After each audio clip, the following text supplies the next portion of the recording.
Ne pleurez pas, monsieur. Ma maman peut vous aider, a dit la petite fille au PDG milliardaire assis seul dans le parc. Avant de commencer l'histoire, laissez en commentaire de quelle ville vous nous regardez. Et à la fin, n'oubliez pas de noter cette histoire de 0 à 10. Bonne histoire à tous. Ne pleurez pas, monsieur. Ma maman peut vous aider.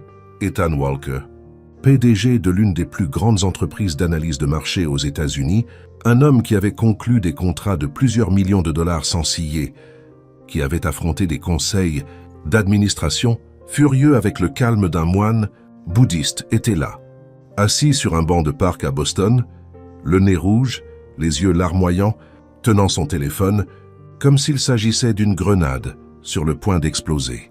34 ans de vie, 23 minutes, depuis que sa fiancée avait envoyé un message au mauvais numéro. « J'ai hâte de te voir ce soir, mon amour. » Ethan sera coincé dans sa réunion jusqu'à tard.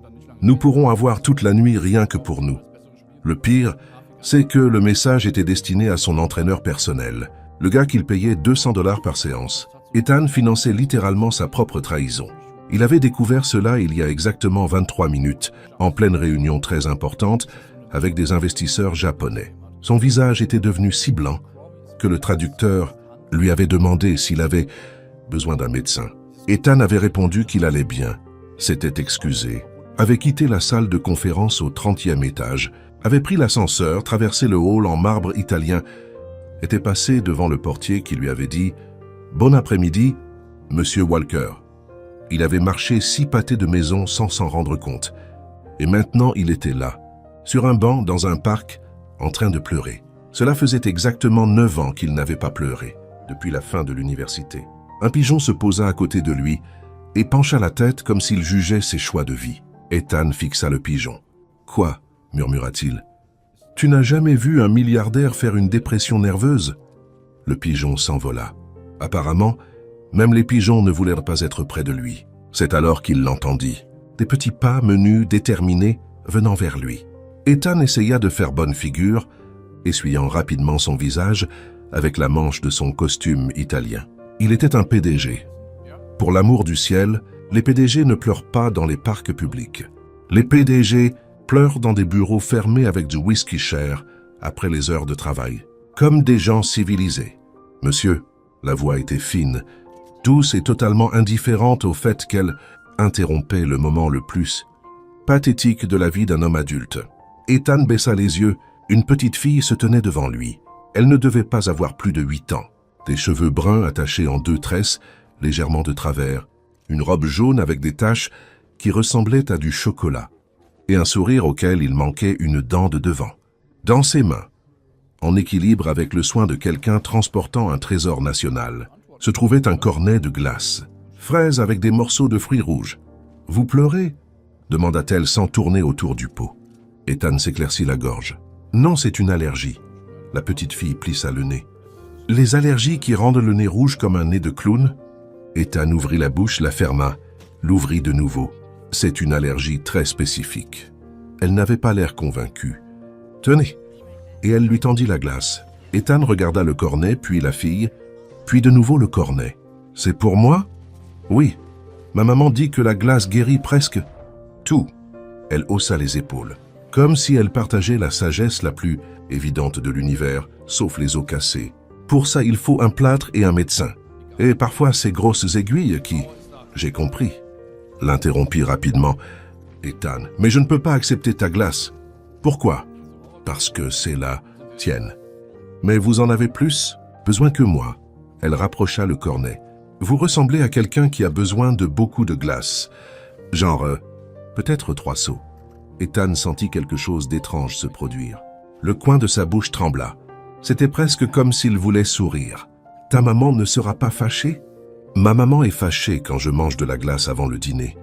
Mais donner de la glace aux gens tristes, c'est différent. Elle agita sa main libre comme une petite philosophe, expliquant les complexités de l'univers. C'est comme de la charité. La maîtresse a dit, la charité, c'est bien et ça me donnera des points en plus au paradis. Ethan finit par accepter le cornet. La glace commençait à fondre, coulant sur ses doigts, dégoulinant sur son costume italien. Il s'en fichait. Il prit une lèche. C'était sans l'ombre D'un doute la meilleure glace qu'il ait jamais goûtée de sa vie. C'est, commença-t-il, sincèrement surpris. C'est vraiment bon. Je sais. La petite fille sourit, fière. C'est ma maman qui l'a fait. C'est la meilleure fabricante de glace au monde. Et à Boston. Et dans toute la rue au moins. Ta maman fait de la glace? Elle possède cette boutique là-bas. La petite fille pointa du doigt l'autre côté de la petite place. Ethan suivit son doigt du regard. Il y avait un petit glacier là-bas, face à de simples pintes dans des tons de rose et de blanc, avec une enseigne artisanale qui disait Cole's Ice, crème en lettres cursives. C'était le genre d'endroit qu'il ne remarquerait normalement jamais. Trop petit, trop modeste, complètement hors du radar, d'un PDG qui fréquentait des restaurants étoilés, avec des listes d'attente de 3 mois. Cole's Ice Cream, lut-il à haute voix. Oui, Cole, c'est notre nom de famille. Olivia Cole. Elle fit une révérence exagérée, manquant de perdre l'équilibre. Enchanté de vous rencontrer, monsieur tête de clown. Ethan, corrigea-t-il automatiquement. Ethan Walker. Ce nom est ennuyeux, déclara Olivia. Je vais vous appeler monsieur Glace parce que vous mangez ma glace. C'est logique. Ethan prit une autre lèche de glace pour cacher le fait que, pour la première fois en 23 minutes, il oubliait le message sur son téléphone. Et ton papa? Demanda-t-il plus par politesse que par curiosité. Est-ce qu'il travaille aussi au glacier? Le visage d'Olivia changea. Il ne devint pas triste exactement. Il devint pensif. Mon papa est parti, dit-elle avec le naturel brutal que seuls les enfants possèdent. Avant que je naisse. Maman dit qu'il n'était pas au courant pour moi. Mais c'est pas grave, parce que j'ai ma maman et elle en vaut 2. Et parfois 3 quand elle est de bonne humeur. Ethan ressentit un pincement au cœur qui n'avait rien à voir avec la trahison de son ex-fiancé. Je suis désolé. C'est pas grave. Olivia haussa les épaules. Hey, vous voulez rencontrer ma maman? Elle peut faire plus de glace pour vous. Et vous en avez clairement beaucoup besoin. D'urgence. Avant qu'Ethan ne puisse répondre, la petite fille tirait déjà sur la manche de son costume. Venez, elle va vous aimer. Elle aime les gens tristes. Elle dit que ce sont les plus intéressants. Ethan se laissa guider, tenant toujours le cornet à moitié fondu, ne comprenant pas tout à fait comment sa vie en était arrivée là. Il y a 1 heure, il était un PDG sur le point de se marier. Maintenant, il était remorqué par une petite fille de 8 ans vers un glacier appelé Cole's. Cole. Le nom de famille résonnait dans son esprit. Non, ce n'était pas possible. C'était un nom de famille courant.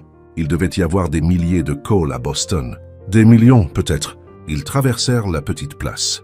Olivia bavardait à propos des parfums de glace que sa maman testait, de l'école, d'un écureuil qu'elle avait essayé d'adopter la semaine dernière et que sa maman ne l'avait pas laissé garder. La porte du glacier avait une petite clochette. Elle tinta quand Olivia poussa la porte de toutes ses forces. « Maman, j'ai ramené un client.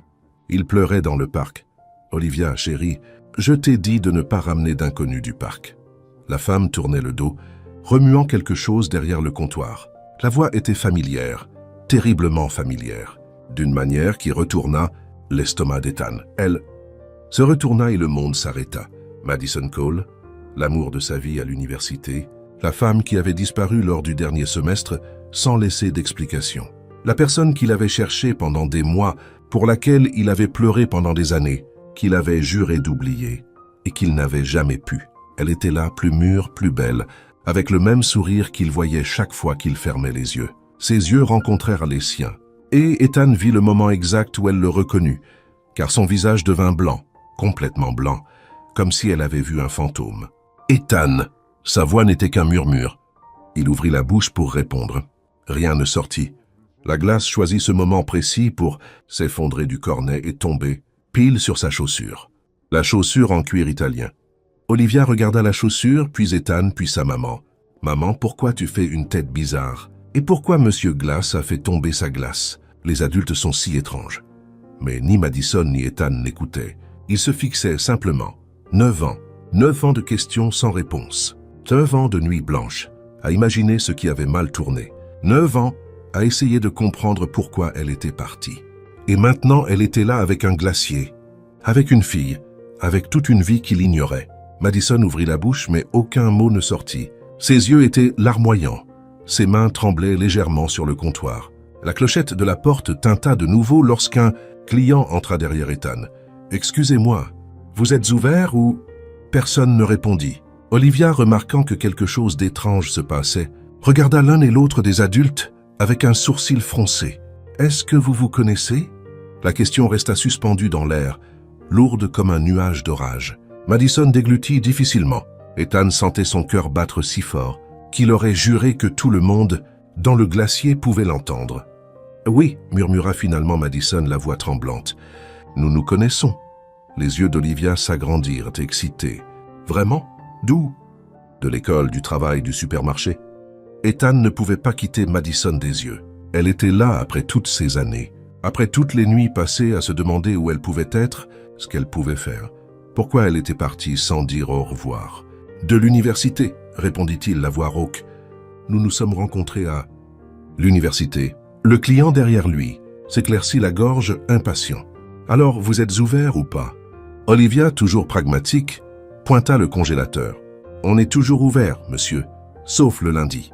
Maman dit que même Dieu n'aime pas les… » L'indice, c'était à ce moment-là que le téléphone d'Ethan sonna. La sonnerie fendit l'air comme une sirène. Tout le monde regarda la poche de son costume. Ethan sortit le téléphone automatiquement. Encore 2 jours pour réfléchir sainement. Sur l'écran, une photo souriante. Sa fiancée, son ex-fiancé, la femme qui venait de détruire. 3 ans de relation avec un message envoyé au mauvais numéro. « Vous n'allez pas répondre ?» demanda Olivia curieuse. Ethan regarda le téléphone, regarda Madison, regarda de nouveau le téléphone. Il répondit « Ethan. »« Dieu merci. » La voix de Vanessa était haut perchée, désespérée. « Mon amour, où es-tu? Tu as quitté la Réunion et personne ne sait où tu es allé. Les Japonais te réclament. » Il ne répondit pas. « Ethan, tu es là. Parle-moi. » J'ai vu le message, Vanessa. Silence. Un silence long et pesant. Le genre qui confirme tout sans avoir besoin de mots. « Ethan, mon amour, laisse-moi t'expliquer. » Expliquer quoi? C'était une erreur. Une énorme erreur. J'étais confuse. Et Tyler, il ne signifie rien. Je te jure que ce n'était qu'une fois. D'accord. C'était quelques fois. Mais c'est fini. C'est déjà fini. Je te choisis, Ethan. Je t'ai toujours choisi. Madison détourna le regard, manifestement mal à l'aise d'entendre cette conversation. Olivia, en revanche, était totalement fascinée, comme si elle regardait un épisode de feuilleton en direct. « C'est qui, Tyler ?» chuchota la petite fille à sa maman. « Chut !» répondit doucement Madison. « Ethan, s'il te plaît !» continua Vanessa. Sa voix s'étrangla. « Viens à la maison. Nous parlerons. Nous arrangerons ça. Le mariage est dans 3 mois. Tout est déjà payé. La robe, le traiteur, l'orchestre. Tu t'inquiètes pour le traiteur? Non, je m'inquiète pour nous. Pour notre avenir. » Ethan laissa échapper un rire sec. Il n'y avait aucun humour là-dedans. « Nous n'avons plus d'avenir, Vanessa. »« Ethan, ne fais pas ça. C'est fini. » Il raccrocha. Le silence dans le glacier était absolu. Même le client impatient avait arrêté de se plaindre, complètement absorbé par le drame dont il venait d'être témoin. Olivia fut la première à parler. « Ouah !» Elle regarda sa maman avec des yeux écarquillés. C'était mieux que la télévision. « Olivia !» gronda Madison. « Quoi? C'était vrai. » Ethan rangea son téléphone dans sa poche. Ses mains tremblaient, sa tête tournait. Il y a moins d'1 heure, il avait une fiancée. Une vie planifiée, un avenir prévisible. Maintenant, il avait une chaussure couverte de glace, un cœur en morceaux, et se trouvait face à face avec la femme qui avait disparu de sa vie il y a 9 ans. C'était trop d'informations, trop d'émotions, trop de tout. Commença-t-il, mais les mots ne venaient pas. J'ai besoin de partir. Ethan, attends, dit Madison, faisant un pas vers le comptoir. Nous devons parler. Je sais que nous le devons. Il passa sa main dans ses cheveux, ébouriffant la coiffure impeccable que son barbier avait mis 20 minutes à fixer le matin même. Mais là, tout de suite, je ne peux pas digérer tout ça. Il fit un geste vague englobant le glacier, Madison, Olivia, la chaussure sale, le téléphone dans sa poche. L'univers entier qui semblait avoir conspiré pour bouleverser sa vie en moins d'1 heure. « C'est d'accord », dit doucement Madison. Il y avait quelque chose dans ses yeux. Du regret, de la peur, de l'espoir. Ethan ne pouvait pas l'identifier. « Je suis là tous les jours. Si tu veux revenir. » Ethan hocha la tête, encore étourdi. « Au revoir, monsieur Glass. » Olivia fit un signe de la main joyeux. « Revenez demain. Maman prépare un nouveau parfum chocolat au caramel. » Il regarda la petite fille. Ce petit visage souriant, innocent, totalement inconscient du chaos émotionnel qui l'entourait. « Au revoir, Olivia. » Et puis il partit. La clochette tinta. La porte se ferma derrière lui. Kaylan Walker, milliardaire PDG, maître de l'analyse de données, l'homme qui avait toujours un plan pour tout, s'arrêta au milieu du trottoir sans aucune idée d'où aller. À gauche, c'était le chemin du retour au bureau. Les investisseurs japonais, les rapports, la vie qu'il connaissait. À droite, il ne savait pas quoi. Derrière lui se trouvait un glacier rose, une femme du passé et une petite fille qui offrait de la glace aux inconnus tristes dans le parc. Il regarda sa chaussure salie par la glace, regarda le ciel, regarda ses propres mains et commença à marcher sans direction, sans destination, sans la moindre idée de ce qu'il allait faire ensuite. La seule chose qu'il savait avec une certitude absolue, c'est que sa vie ne serait plus jamais la même. L'ascenseur de l'appartement de luxe n'avait jamais semblé aussi lent. Ethan fixait les numéros qui montaient sur le panneau numérique 15, 16, 17, tout en essayant d'organiser l'ouragan qui était devenu son esprit ces 2 dernières heures. La trahison. Madison, la glace sur sa chaussure. Une petite fille nommée Olivia, son ex-fiancé suppliant au téléphone. L'univers s'était manifestement réveillé ce matin-là en décidant « Vous connaissez cet Ethan Walker ? Ruinons sa vie aujourd'hui. » L'ascenseur s'arrêta au 23e étage avec un léger tintement. Les portes s'ouvrirent et Vanessa était là, debout dans le couloir, portant toujours la robe moulante qu'elle avait mise le matin même, mais maintenant avec son maquillage complètement ruiné, du mascara coulant sur ses joues, du rouge à lèvres étalé, les cheveux qui étaient autrefois un chignon parfait ressemblaient maintenant à un nid d'oiseau en colère. Ethan, elle courut vers lui les bras ouverts. Il s'écarta. Vanessa trébucha sur ses propres talons de 1200 mètres 8, manqua de s'étaler de tout son long, se rattrapant au mur à la dernière seconde. « Mon amour, s'il te plaît, ne m'appelle pas mon amour. » Ethan passa devant elle et enfonça la clé dans la serrure. « En fait, ne m'appelle plus du tout.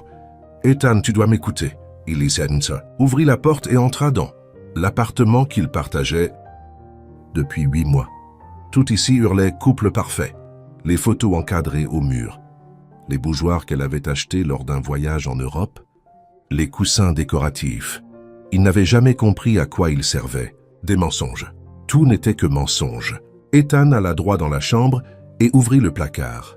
Il sortit une grande valise du fond et commença à y jeter ses vêtements sans les plier, sans les organiser. Pour la première fois de sa vie, il se fichait que ses costumes soient froissés. Vanessa apparut à la porte. Ses mains étaient jointes comme si elle priait. « Qu'est-ce que tu fais?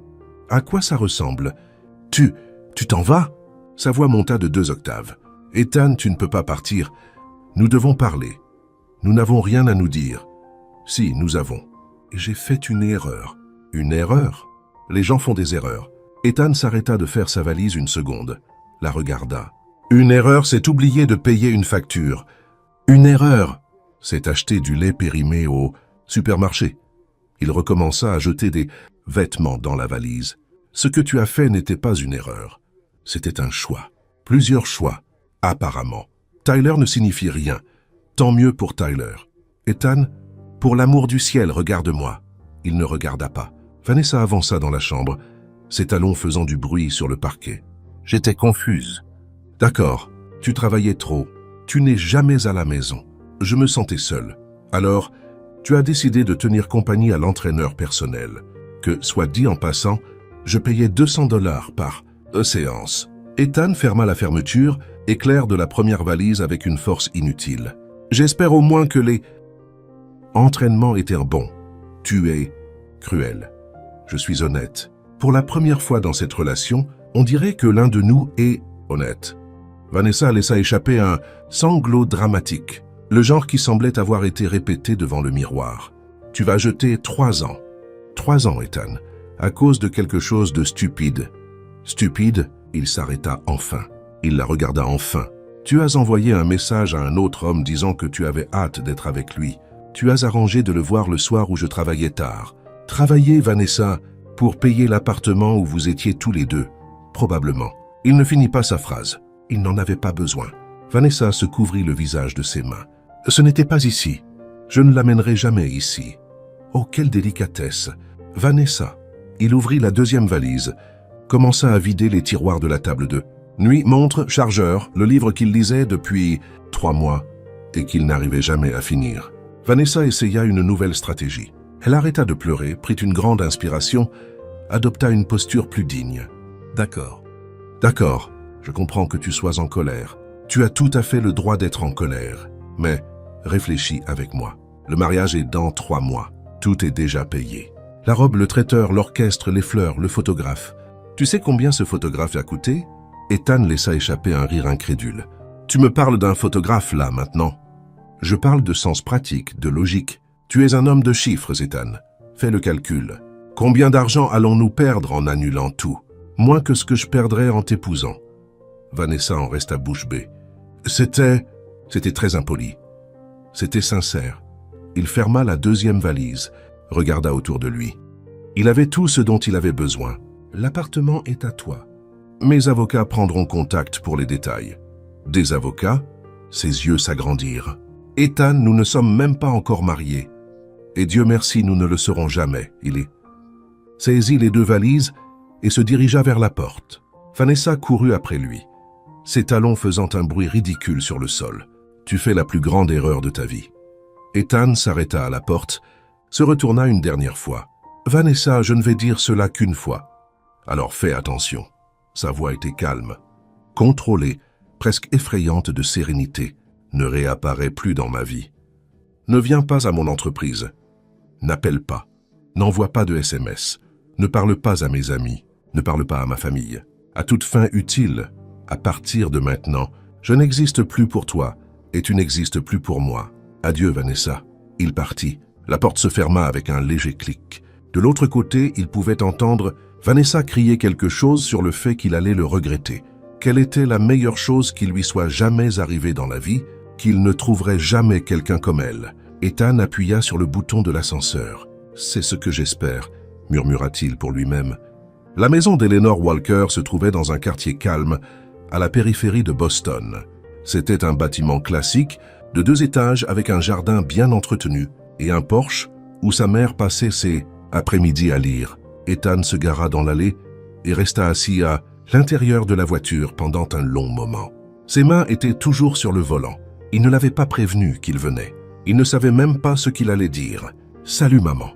Ma fiancée m'a trompé. J'ai tout arrêté. Et oh, tu te souviens de Madison, celle qui a disparu il y a 9 ans et m'a laissé complètement dévasté.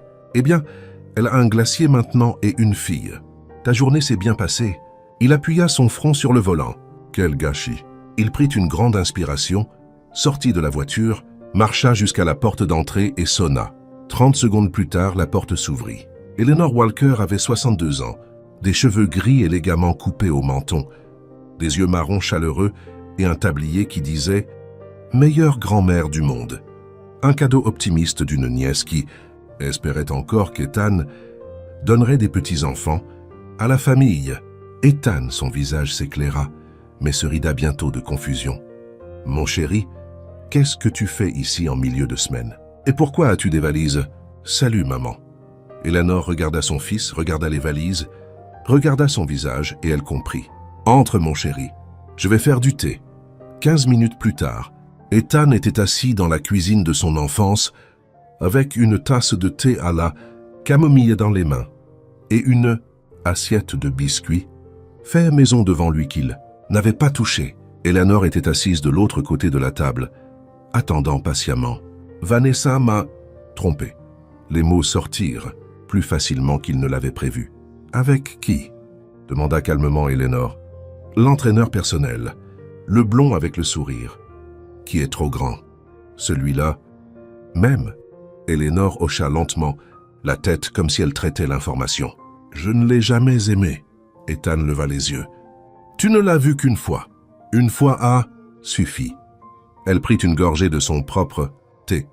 Tout homme qui passe plus de temps à regarder son propre reflet qu'à regarder les gens autour de lui n'est pas digne de confiance. Malgré tout, Ethan sentit le coin de sa bouche se courber. Pourquoi n'as-tu jamais rien dit sur l'entraîneur personnel ou sur Vanessa? Il cligna des yeux. Tu n'aimais pas. Vanessa non plus. Eleanor posa sa tasse sur la table avec précaution. Mon chéri, je suis ta mère. Je t'aime inconditionnellement. Mais cela ne signifie pas que je doive aimer tes choix. Elle pencha la tête. Vanessa était adéquate, belle, intelligente, ambitieuse.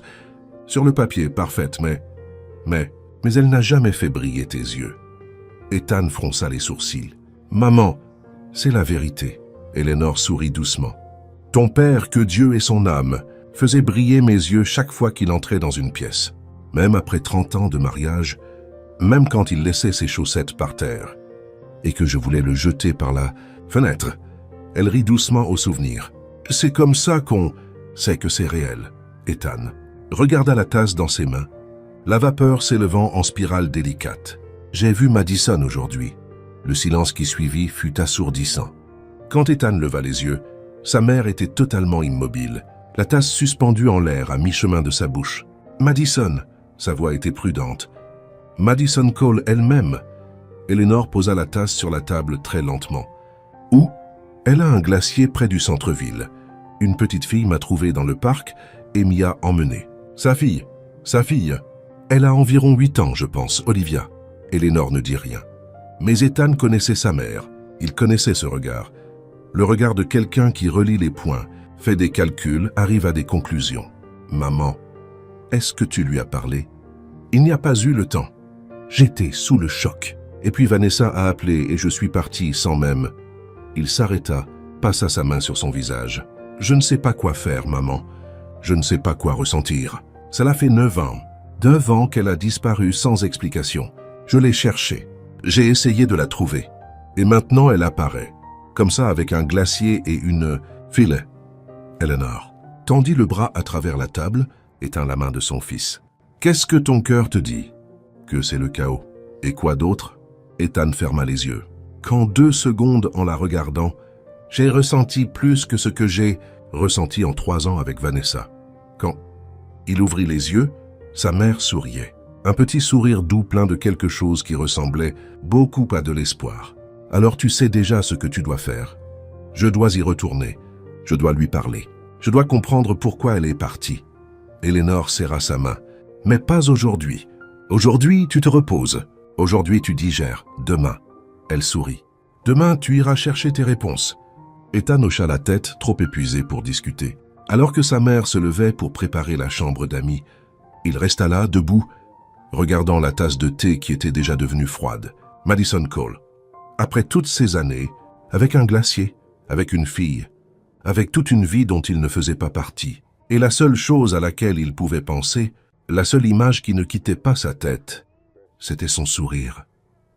Quand elle s'était retournée, et l'avait vu debout là, pendant une fraction de seconde, avant que le choc, la peur, la culpabilité ne prennent le dessus. Elle avait souri comme si, au fond d'elle, elle l'avait attendu. Ethan Walker passa la nuit entière à fixer le plafond de la chambre d'amis de sa mère en faisant quelque chose qu'il n'avait pas fait depuis l'université. Pensez à Madison Cole. À 7 heures du matin, il avait déjà pris 3 tasses de café. À 8 heures, il avait lu le même courriel professionnel 4 fois, sans en comprendre un seul mot. À 9 heures, il garait sa voiture à 2 pâtés de maison de Cole's Ice Cream, essayant de se convaincre que c'était juste une coïncidence. « Je ne fais que passer dans le quartier », murmura-t-il à son propre reflet dans le rétroviseur. « Coïncidence. Pure coincidence. » Le reflet n'avait pas l'air convaincu. Ethan sortit de la voiture, ajusta son costume. Aujourd'hui un gris plus décontracté, rien de trop intimidant, et marcha vers le glacier. La petite clochette sur la porte tinta quand il entra, et l'odeur de vanille et de fruits frais lui remplit les narines. La boutique était vide, sauf pour Madison derrière le comptoir, qui organisait des contenants de garniture. Elle leva les yeux et se figea. « Ethan. »« Salut !» Il fourra ses mains dans ses poches en essayant d'avoir l'air décontracté. Je passais dans le quartier et passais dans le quartier. Madison croisa les bras, un sourcil levé. « Ah, 9 heures du matin en costume. J'aime marcher le matin en costume italien. C'est un costume confortable. » Madison le fixa avec ce regard qu'il connaissait si bien. « le regard de quelqu'un qui ne croyait pas un seul mot. « D'accord, admit-il. Je ne passais pas dans le quartier. Je suis venu exprès. Pourquoi? Parce que nous devons parler. » Madison laissa échapper un rire sec et sans humour. « Parler? Ethan, nous ne nous sommes pas vus depuis 9 ans. De quoi veux-tu parler exactement? Que dirais-tu de commencer par la raison pour laquelle tu as disparu sans laisser d'explication? » L'air entre eux devint lourd. Madison détourna le regard, retournant à l'organisation de ses contenants avec plus de force que nécessaire. C'était il y a longtemps. Et pourtant, je veux toujours savoir. Certaines choses valent mieux être laissées dans le passé. Ethan fit un pas vers le comptoir. « Madison, est-ce que tu veux quelque chose ?» Elle l'interrompit, adoptant le ton professionnel d'une employée. « Nous avons de nouveaux parfums cette semaine. Fraise basilic, chocolat belge, citron de Sicile. Je ne suis pas venu pour de la glace. » « Eh bien, c'est un glacier. Alors soit vous commandez de la glace, soit... » Elle fit un geste vague vers la porte. Ethan la fixa pendant un long moment. Elle était différente, plus forte, plus tranchante. La Madison qu'il connaissait à l'université était douce, rêveuse, pleine de projets. Cette Madison avait des murs, de hauts murs bien construits, probablement à l'épreuve des milliardaires fouineurs. « D'accord, dit-il finalement. Donne-moi un cornet au chocolat belge. » Madison cligna des yeux, ne s'attendant manifestement pas à cette réponse. « Sérieusement?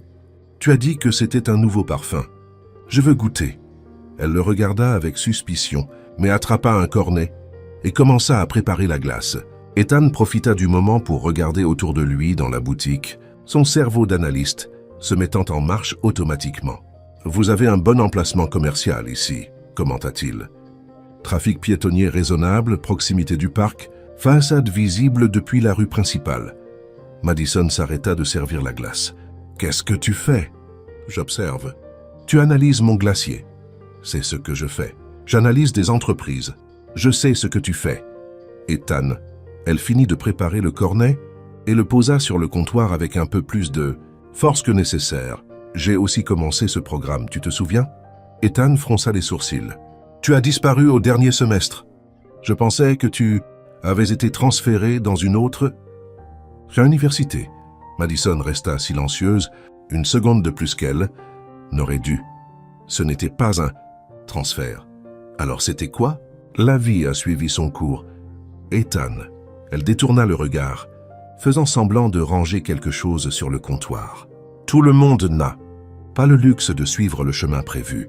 Il y avait quelque chose dans son ton, quelque chose d'amer, quelque chose qui semblait dirigé non pas exactement contre lui, mais contre quelque chose lié à lui. Madison, qu'est-ce qui s'est passé? Tu avais une bourse complète. Tu étais la meilleure étudiante de la classe. Pourquoi aurais-tu tout abandonné alors qu'il ne restait qu'un semestre avant d'obtenir ton diplôme? Elle leva les yeux et pendant une fraction de seconde, Ethan vit quelque chose là. Une vieille douleur, une colère contenue, un secret trop lourd à porter. Il y a des choses que tu ne sais pas sur cette époque, Ethan. Des choses qu'il vaudrait peut-être mieux qu'elles restent ainsi. Qu'est-ce que tu veux dire? Madison ouvrit la bouche pour répondre, mais sembla changer d'avis. Elle secoua la tête. Oublie, ça fait $3,50. Ethan ne bougea pas. Madison, $3,50. De Ethan. Il sortit lentement son portefeuille de sa poche, sans la quitter des yeux. Est-ce que ça a un rapport avec moi, avec ma famille? Le visage de Madison se durcit. La glace va fondre. Je m'en fiche de la glace. Eh bien, tu ne devrais pas. C'est une très bonne glace. Ethan posa un billet de $20 sur le comptoir. Garde la monnaie. Je n'ai pas besoin de pourboire. Ce n'est pas un pourboire. C'est la reconnaissance d'un bon produit. Il prit une lèche de glace, observant toujours sa réaction. D'où vient le cacao? Madison plissa les yeux. Pourquoi veux-tu savoir?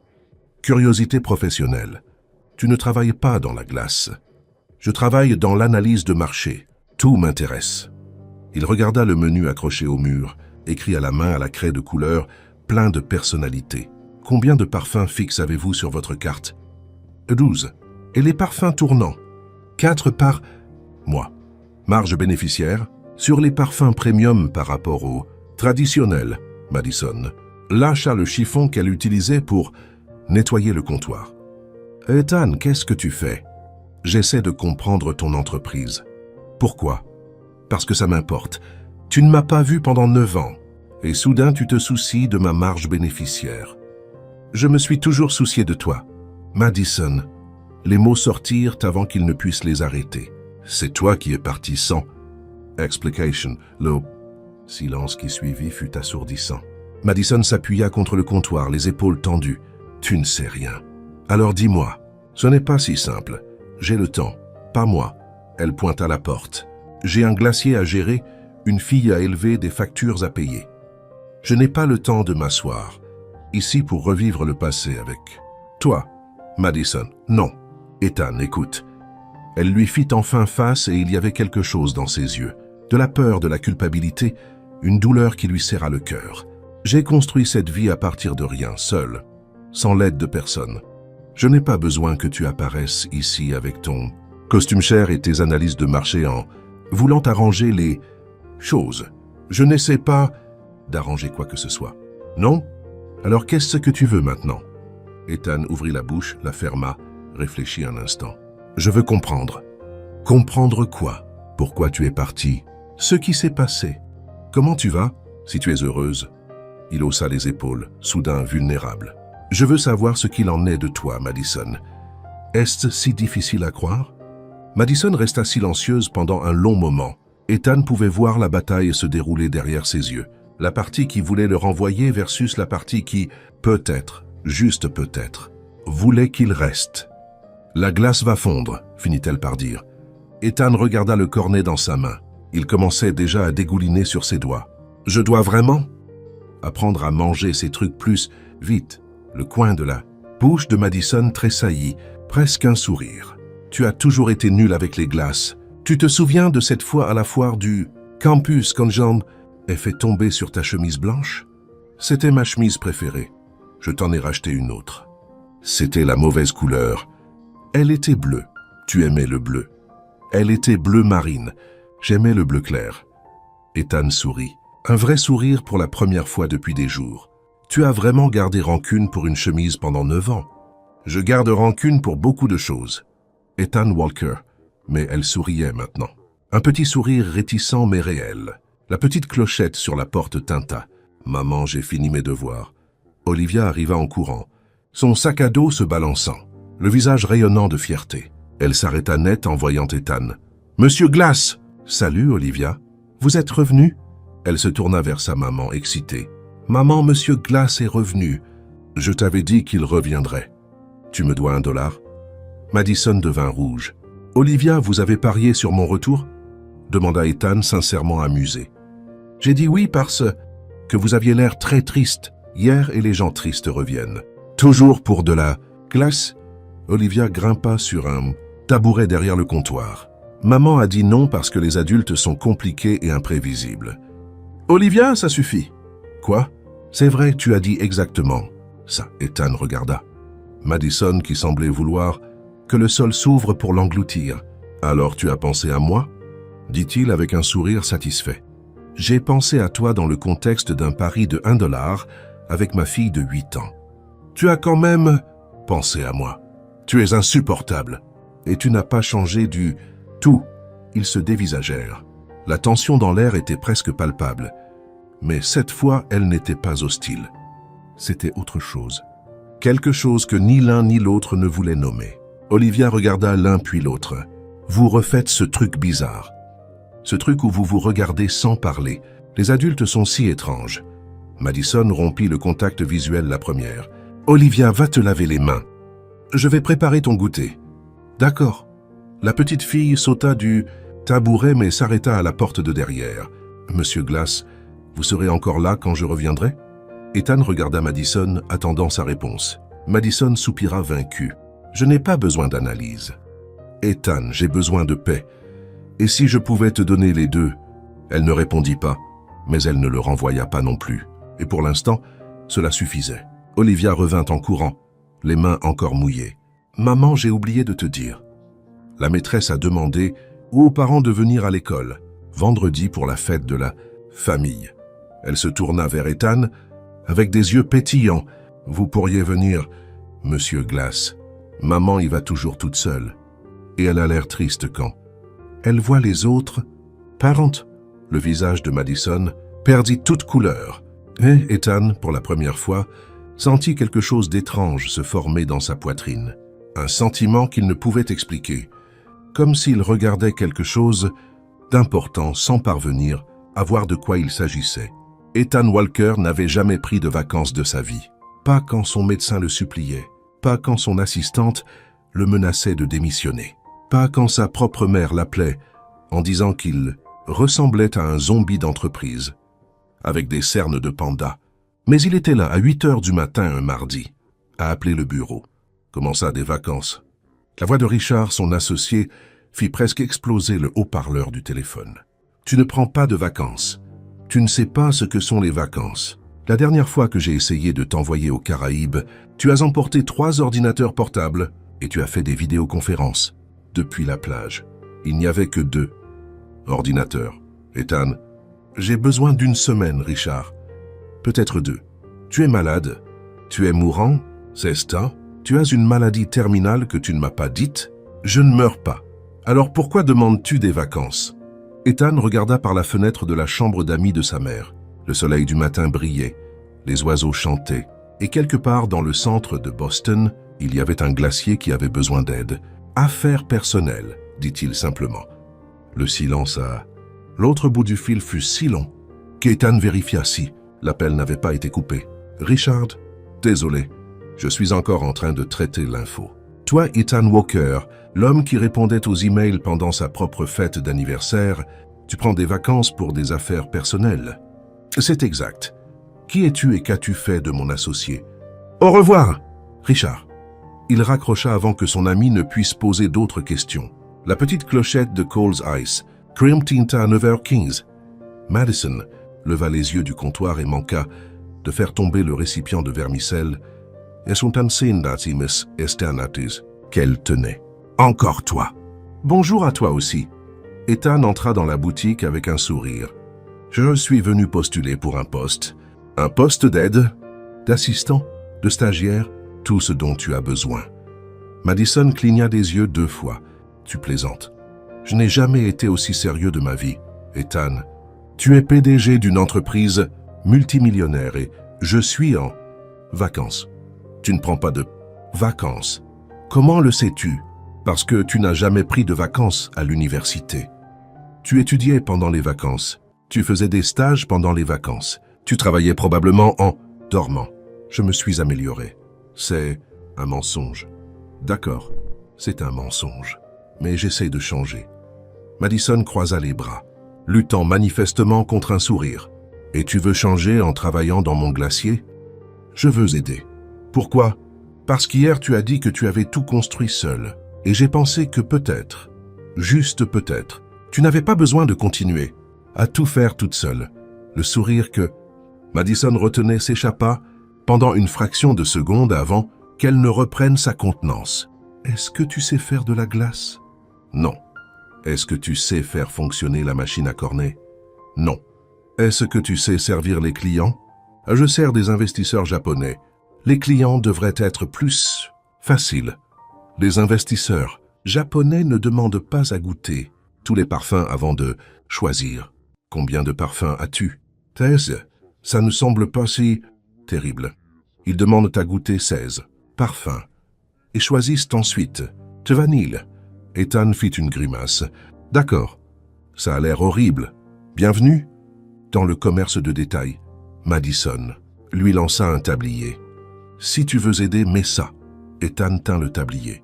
Il était rose avec des froufrous et portait l'inscription « Glacière officielle en lettres pailletées ».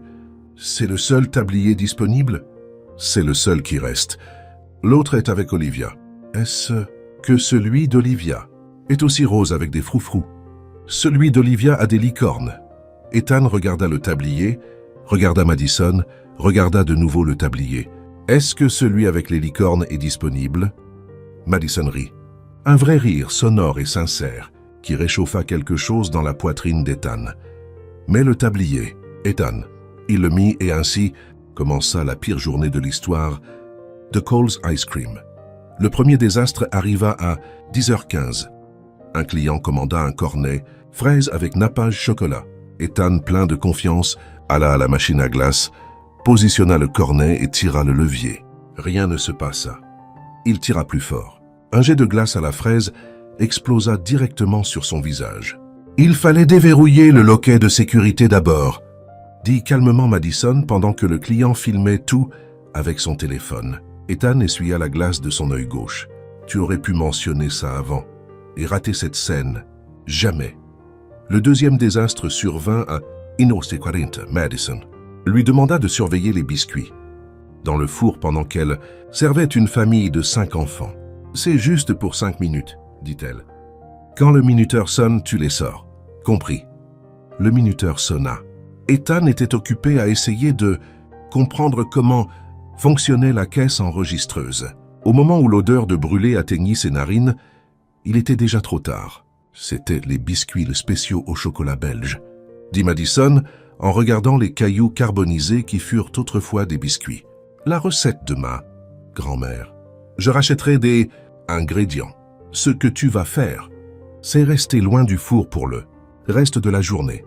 Le troisième désastre fut le pire de tous. Une dame âgée commanda un sundae à la vanille avec du sirop de fraise. Ethan, déterminé à faire quelque chose de bien, alla chercher le seau de sirop sur l'étagère du haut. Le seau était plus lourd qu'il ne s'y attendait, et plus glissant, et, apparemment, avait une volonté propre. Le seau tourna en l'air au ralenti, du moins c'est ce qu'il sembla à Ethan, avant de se renverser complètement et de déverser 2 litres de sirop de fraise directement sur ses chaussures italiennes, la même paire qui avait survécu à la glace de la veille. Ethan resta là à regarder ses propres pieds couverts de sirop rouge collant. La dame du sundae se couvrit la bouche de sa main. Madison s'agrippa au comptoir pour ne pas tomber, puis elle éclata de rire. Pas un petit rire poli, un vrai rire. Le genre qui vous fait mal au ventre et vous met les larmes aux yeux. Le genre que vous essayez d'arrêter, mais que vous ne pouvez pas. Elle essaya de parler entre 2 éclats de rire. On dirait que tu es sorti d'une scène de film. D'horreur, mais à la fraise. Ethan regarda ses pieds, regarda Madison, regarda ses pieds de nouveau, et commença à rire lui aussi. Il ne se souvenait pas de la dernière fois qu'il avait ri comme ça. Des mois probablement, peut-être des années. Je suis une catastrophe, admit-il, riant toujours. Le pire employé que tu aies jamais eu. Je suis la seule. Employé que tu aies jamais eu. Et pourtant, tu es quand même le pire. La dame du sundae s'éclaircit la gorge. Alors mon dessert? Madison essuya les larmes de ses yeux et alla préparer la commande, laissant encore échapper quelques gloussements occasionnels. Ethan alla chercher la serpillière. À 18h, le glacier était fermé. Madison et Ethan nettoyèrent le comptoir, ensemble dans un silence confortable qui n'existait pas la veille. « Tu étais terrible, » dit Madison. « Je sais. Tu as fait fuir au moins 3 clients. » 4. La dame du sundae l'a dit à son ami. « Les chaussures sont foutues. » Elle l'étèrent déjà depuis la glace d'hier. Madison sourit, essuyant une tache de sirop tenace avec le chiffon. Sa main toucha la sienne. Ils s'arrêtèrent tous les deux. L'air changea. Il devint plus dense, plus chaud. Ethan regarda Madison. Elle le regarda. « Madison, tu dois y aller, » dit-elle rapidement, s'écartant. « Olivia revient de chez son amie, et je dois préparer le dîner. » D'accord, il n'insista pas. « Je reviendrai demain. » Elle aurait dû dire non. Elle aurait dû le renvoyer. Elle aurait dû garder les murs qu'elle avait construits si soigneusement. « D'accord, » dit-elle à la place. « Mais reste loin du four. » Ethan sourit. « Marché conclu. » Il se dirigea vers la porte, enlevant déjà le tablier rose quand sa voix l'arrêta. « Ethan. » Il se retourna. Madison se tenait au milieu de la boutique. Ses bras étaient croisés, mais pas de manière défensive, d'une manière qui était vulnérable. « Aujourd'hui, c'était la première fois depuis longtemps que je riais vraiment, » dit-elle doucement. « Merci pour ça. » Ethan sentit son cœur se serrer. « Moi aussi, » admit-il. Cela faisait des mois que je n'avais pas ri. Peut-être des années. Ils se regardèrent pendant un long moment. « À demain, Madison. À demain, Ethan. » La petite clochette tinta quand il sortit. Madison resta là à regarder, la porte fermée en essayant de comprendre pourquoi son cœur battait si vite. Et puis son téléphone sonna. Numéro inconnu. Elle répondit. « Madison Cole. »« Oui. Ici, le cabinet d'avocats Harrison et Associés. » Nous devons parler du testament de Robert Walker. Le téléphone faillit lui tomber de la main. Robert Walker, le père d'Ethan, l'homme qui lui avait fait promettre de ne jamais réapparaître dans la vie de son fils. Mais il était décédé il y a 6 ans. Qu'est-ce qu'un avocat pouvait bien lui vouloir maintenant? Le carnet était caché derrière une pile de contenants de garniture, comme si quelqu'un avait essayé de le protéger du monde. Ethan ne fouinait pas. Techniquement, il cherchait juste le sirop de caramel que Madison avait demandé, et le carnet est simplement tombé. Il a pratiquement sauté de l'étagère directement dans ses mains. Ce n'était pas sa faute si la couverture en cuir usé et les pages jaunies semblaient supplier d'être ouvertes. « Qu'est-ce que tu fais ?» La voix de Madison fit sursauter Ethan si fort qu'il manqua de se cogner la tête contre l'étagère. « Rien, je cherchais le caramel. J'ai trouvé ce carnet par accident. » Madison traversa la cuisine en 3 pas et lui arracha le carnet des mains avec une rapidité impressionnante. « C'est privé. Désolé, je n'ai rien lu. Je te jure. » Elle pressa le carnet contre sa poitrine, ses doigts blancs à force de serrer si fort. Pendant un moment, Ethan pensa qu'elle allait le renvoyer, le chasser du glacier. Peut-être lui jeter du sirop de fraise exprès cette fois. Mais ses épaules se relâchèrent. « C'était à ma mère, dit-elle doucement. » Ethan resta silencieux, attendant. « Elle est décédée quand j'étais enceinte de 6 mois. Une maladie foudroyante. Le genre qui ne vous laisse aucune chance. » Madison passa son pouce sur la couverture en cuir. « Ce carnet contient toutes ces recettes. Chaque parfum de glace de cette boutique vient d'ici. Madison, je suis vraiment désolé. Je ne savais pas. Comment l'aurais-tu su ?» Elle eut un triste sourire. « Nous n'avons pas parlé pendant 9 ans. » Ethan baissa les yeux un instant. « Mon père est parti aussi. Il y a 6 ans. » Madison leva les yeux, surprise. « Je ne savais pas. Comment l'aurais-tu su ?» Il rendit le même sourire triste. « Nous n'avons pas parlé pendant 9 ans. » Pendant un instant, quelque chose passa entre eux. Une reconnaissance silencieuse des douleurs qu'il portait seul. La porte de la cuisine s'ouvrit brusquement. « Maman, est-ce que Monsieur Glass est encore là ?» Olivia arriva en bondissant, son sac d'école ballant. « Ouais, vous êtes revenu. Maman a dit que vous abandonneriez après hier. »« Olivia !» Madison devint rouge. « Quoi? Tu l'as dit? Tu as dit qu'aucun homme en costume ne survivrait à 2 jours de vrai travail. » Ethan croisa les bras, faisant semblant d'être offensé. « Vrai travail! Je dirige une entreprise de 300 employés, mais est-ce que vous pouvez faire un cornet sans renverser de glace sur votre propre visage? » C'était une seule fois. C'était 3 fois. J'ai compté. Madison se couvrit la bouche pour cacher son rire. Ethan regarda Olivia, qui souriait de ce sourire édenté qui réussissait à être à la fois adorable et totalement impertinent. « Tu es très effrontée pour une enfant de 8 ans, maman. Dis que je tiens ça d'elle. »« Je n'ai pas dit ça, » protesta Madison. « Si, tu l'as dit. La semaine dernière, quand j'ai convaincu Madame Patterson de me donner 2 biscuits au lieu d'1. Olivia, quoi? Ça a marché. » Ethan ne put retenir son rire. Il y avait quelque chose chez cette petite fille qu'il était impossible de ne pas aimer. Sa façon de parler, sa façon de gesticuler, sa façon de plisser le nez quand elle réfléchissait à quelque chose. « Monsieur Glass, ça va ?» Olivia pencha la tête. « Vous refaites cette tête bizarre. »« Quelle tête bizarre ?»« La tête de quelqu'un qui fait des maths difficiles dans sa tête. » Madison intervint rapidement. « Olivia, va faire tes devoirs. Nous devons travailler, mais je veux rester ici. »« Monsieur Glass est drôle. »« Je suis drôle ?»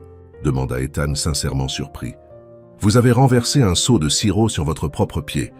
C'est très drôle. Va faire tes devoirs. Olivia. » Madison pointa la porte de derrière maintenant. La petite fille partit en marmonnant quelque chose sur le fait que les adultes étaient ennuyeux et qu'elle allait tout raconter à son journal intime. Quand la porte se ferma, le silence envahit la cuisine. Madison tenait toujours le carnet de recettes. « Tu veux voir ?» demanda-t-elle, les surprenant tous les deux. « Seulement si tu as envie de me montrer. » Elle hésita un instant. Puis elle se dirigea vers le plan de travail et ouvrit le carnet sur la surface métallique. Les pages étaient une carte de souvenirs, des recettes manuscrites en lettres élégantes, des notes dans les marges, des taches d'ingrédients qui racontaient leur propre histoire. Celle-ci. Madison pointa une recette de glace à la lavande. Elle l'a créée quand mon papa est parti. Elle disait « La lavande calme le cœur. » Ethan regarda la page.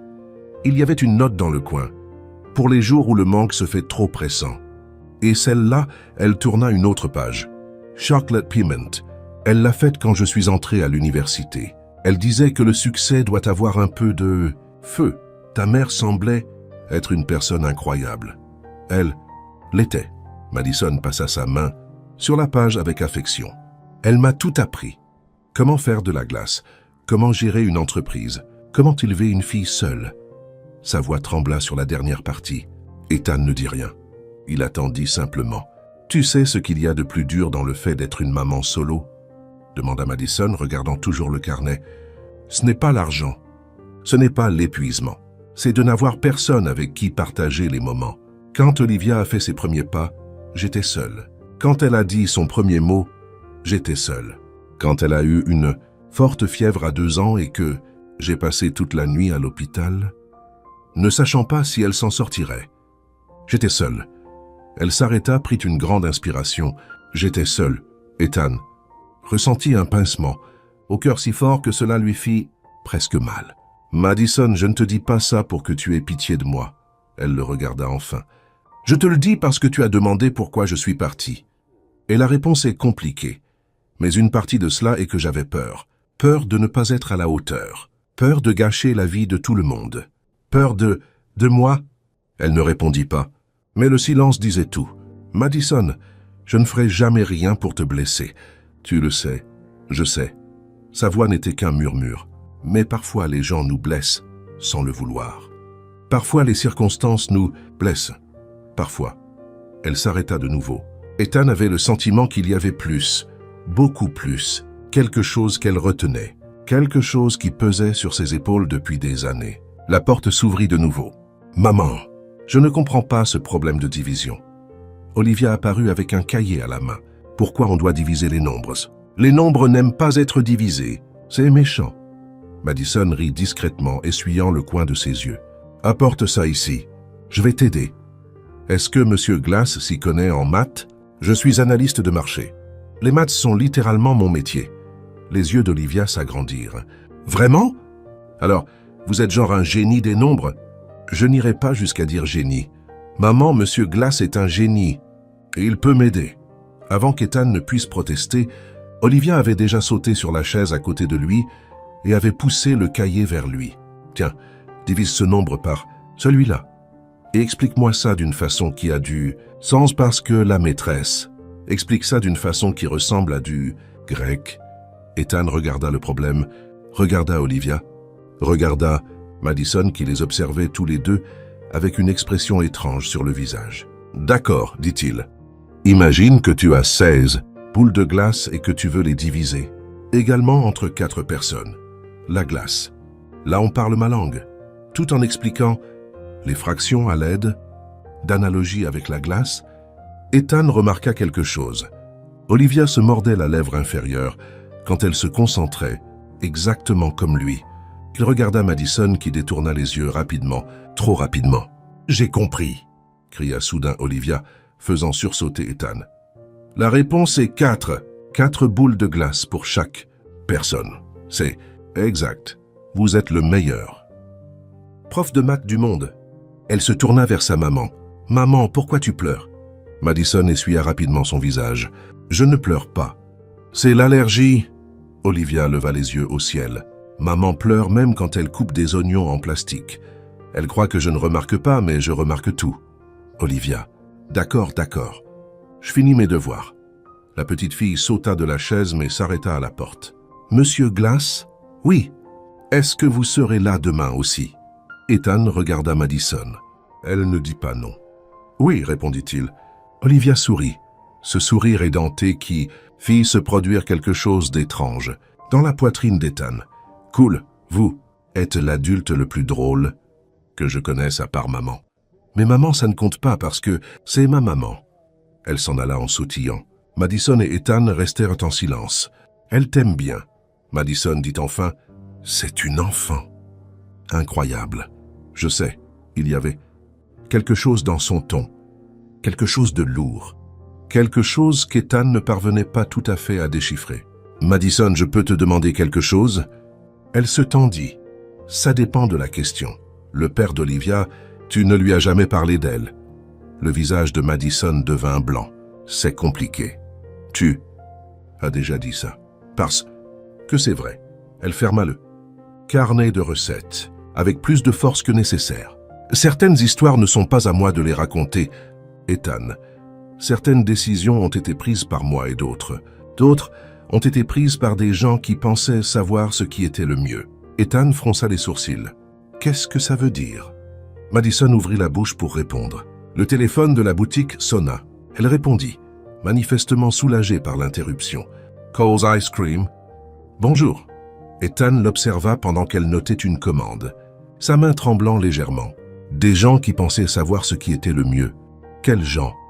Et pourquoi avait-il le sentiment croissant que la réponse à cette question allait tout changer?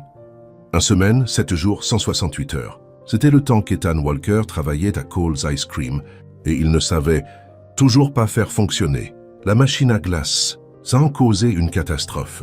Mais d'une certaine manière, cela ne semblait plus avoir d'importance. « Tu mets trop de vanille », dit Madison en le regardant remplir un cornet. « Il n'y a jamais trop de vanille. » Si. Quand le client a commandé une demi-boule. Qui commande une demi-boule de glace? C'est contre les lois de la nature. C'est une enfant de 4 ans. Ethan, son estomac à la taille d'un poing. Il regarda la montagne de glace qu'il avait créée. Elle ressemblait au mont Everest sous forme comestible. Peut-être que j'ai un peu exagéré. Tu crois? Madison lui prit le cornet des mains et, avec des mouvements précis, transféra l'excédent dans un autre récipient. Ses doigts frôlèrent les siens pendant l'opération. Ils firent tous les deux semblant de ne pas s'en rendre compte. Terminé. Elle tendit le cornet parfait à la mère de l'enfant qui regardait. Ethan, comme s'il était un extraterrestre, essayant de se faire passer pour un humain. « Il est nouveau ici », expliqua Madison avec un sourire professionnel. « Clairement », répondit la femme, guidant sa fille vers la sortie. Quand la porte se ferma, Ethan se tourna vers Madison. Elle m'a regardé comme si j'avais commis un crime. Tu as failli donner 3 fois plus de glace que ce qu'elle a payé. Dans le monde du détail, c'est un crime. Un crime généreux. Un crime qui me mène à la faillite. Olivia apparut par la porte de derrière, portant un récipient de vermicelle coloré plus grand que sa propre tête. « Maman, je peux mettre ça sur la glace ?» Ce sont des vermicelles pour décorer les gâteaux. Pas la glace. Mais ce serait cool. Ce serait un désastre. Tout. Ce qui est cool est un désastre. Olivia posa le récipient sur le comptoir et se tourna vers Ethan. « Monsieur Glass, vous êtes d'accord avec moi, non? Je suis d'accord pour dire que tu devrais écouter sa maman. » Olivia plissa les yeux. « Vous êtes de son côté maintenant. Je suis du côté de celui qui me paie. Techniquement, personne ne te paie, » fit remarquer Madison. « Détail. » Olivia s'en alla, vaincue. « Les adultes sont tous les mêmes. Je vais faire mes devoirs. Au moins, les chiffres ne me trahissent pas. » Elle sortit avec toute la dignité qu'une enfant de 8 ans pouvait rassembler. Madison et Ethan échangèrent un regard et se mirent à rire. « Est-ce qu'elle est aussi dramatique avec tout le monde ou juste avec moi ?» demanda Ethan. « Avec tout le monde, mais surtout avec toi. Je pense qu'elle aime te taquiner. Le sentiment est partagé. » La journée se passa comme toutes les autres cette semaine-là. Des clients allant et venant, Ethan causant de petits désastres que Madison réparait avec une patience de sainte. Olivia apparaissant périodiquement pour faire des commentaires. Pose et fille et Benda, sarcastique sur l'incompétence de l'assistant. À 20h, le dernier client partit et Madison retourna l'écriteau sur « Fermé ». Enfin, soupira-t-elle, s'appuyant contre la porte. Journée bien remplie. Chaque journée a été bien remplie depuis que tu es arrivé. Ethan fronça les sourcils. C'est bien ou mal? C'est. Madison fit une pause, réfléchissant. Différent, bien différent. Je pense. Quelle analyse? Précise. Tais-toi et aide-moi à organiser la réserve. La réserve se trouvait à l'arrière de la boutique. Une petite pièce pleine d'étagères avec des ingrédients, des emballages et ce qui semblait être une collection infinie de contenants de garniture. « Comment trouves-tu quoi que ce soit ici ?» demanda Ethan regardant le chaos organisé. « Mon propre système. Ce n'est pas un système. C'est une zone de guerre. Une zone de guerre qui fonctionne depuis 8 ans. Merci beaucoup. Ils commencèrent à travailler en silence, réorganisant les boîtes, vérifiant les dates d'expiration, déplaçant les récipients d'un côté à l'autre. C'était un travail simple, répétitif, presque méditatif. Et à un moment donné, l'énergie dans la pièce changea. Ethan remarqua d'abord la façon dont Madison était trop proche, son odeur de vanille et de fraises, parce que bien sûr elle sentait la glace. Le son de sa respiration dans le silence de la réserve. « Madison, Elle se tourna et soudain ils se retrouvèrent face à face, à quelques centimètres l'un de l'autre, assez près pour qu'il puisse compter les taches de rousseur sur son nez. « Tu as, commença-t-il, sa voix plus rauque qu'il ne l'aurait voulu, tu as du sirop de chocolat sur le visage. Où? Ici. Il leva lentement la main, passa son pouce sur sa joue, essuyant une tache qui n'existait probablement même pas. Madison retint son souffle. « Ethan, je sais que nous ne devrions pas. Je sais. » Mais aucun des deux ne bougea. Ses yeux tombèrent sur ses lèvres. Ses yeux firent de même. L'air entre eux devint lourd, électrique, chargé de 9 ans de questions sans réponse et de sentiments non résolus. Ethan se pencha. Madison ferma les yeux. Leurs lèvres étaient à 1 centimètre l'une de l'autre quand « Quelqu'un peut m'aider ?» La porte de la boutique s'ouvrit, avec le cri d'une femme, comme si c'était la fin du monde. Madison et Ethan firent un bond en arrière si brusque qu'il heurta une étagère et renversa 3 récipients de sirop de caramel. Aucun ne se cassa, mais le fracas fut assez fort pour réveiller les voisins. « Mon sac! J'ai oublié mon sac !» Madison sortit pratiquement en courant de la réserve, le visage rouge comme une tomate. La cliente, une dame d'environ 60 ans, avec des cheveux violets et des boucles d'oreilles en forme d'ananas, se tenait au milieu de la boutique, pointant l'une des tables. « Là, mon sac. Dieu merci, vous étiez encore là. » Elle attrapa le sac, puis regarda Madison, puis Ethan qui venait de sortir de la réserve les cheveux en bataille, puis de nouveau Madison. Un sourire malicieux s'étira sur son visage ridé. « Oh, est-ce que j'ai interrompu quelque chose ?»« Non, » dit Madison trop vite. « Nous étions juste en train d'organiser la réserve. » Ajouta Ethan. « Organiser la réserve, » répéta la dame, ne croyant manifestement pas un mot. « C'est comme ça qu'on appelle ça de nos jours. C'est littéralement ce que nous faisions. Ma chérie, j'ai 63 ans et j'ai été marié 4 fois. Je sais reconnaître une tension romantique quand j'en vois une. » Elle coinça le sac sous son bras et se dirigea vers la porte. Un conseil, ne laissez pas ça filer. La vie est trop courte pour les presque baisers. Et elle partit, la petite clochette tintant derrière elle comme un rire de l'univers. Le silence qui suivit fut assourdissant. Madison fut la première à parler. « Je dois aller voir Olivia. »« Bien sûr. Elle a probablement faim. »« C'est logique. Je vais. J'y vais. »« D'accord. » Elle ne bougea pas. Ethan non plus. « Madison, on ne peut pas, » dit-elle en le regardant enfin. Il y avait de la peur dans ses yeux, une vieille peur profonde. « Je ne peux pas. »« Pas encore une fois. »« Encore une fois ? J'ai déjà souffert une fois. »« Ethan, je n'y survivrai pas une deuxième. » Avant qu'il ne puisse répondre, elle disparut par la porte de derrière. Ethan resta au milieu du glacier vide, son cœur battant trop fort, son esprit tourbillonnant de 1000 questions. Qu'est-ce qu'elle voulait dire par « encore une fois » ? Pourquoi avait-elle si peur? Et que s'était-il passé exactement il y a 9 ans, qu'elle ne lui avait toujours pas dit? Son téléphone vibra dans sa poche, un message d'un numéro inconnu. « Monsieur Walker, ici le cabinet Harrison et Associés. Nous devons fixer une réunion urgente concernant la succession de votre père. Veuillez nous contacter dès que possible. » Ethan fronça les sourcils, fixant le message. La succession de son père avait été réglée il y a 6 ans. Qu'est-ce qu'un avocat pouvait bien lui vouloir maintenant? Le téléphone sonna pour la 3e fois ce matin-là. Madison regarda le numéro sur l'écran. Le même qu'hier soir. Le même qu'elle avait ignoré 2 fois depuis son réveil. « Harrison et Associés, tu ne vas pas répondre ?» demanda Olivia, mâchant une tartine à la confiture. « C'est un mauvais numéro. Un mauvais numéro qui appelle 3 fois. » Le téléphone s'arrêta. Madison laissa s'échapper l'air qu'elle retenait.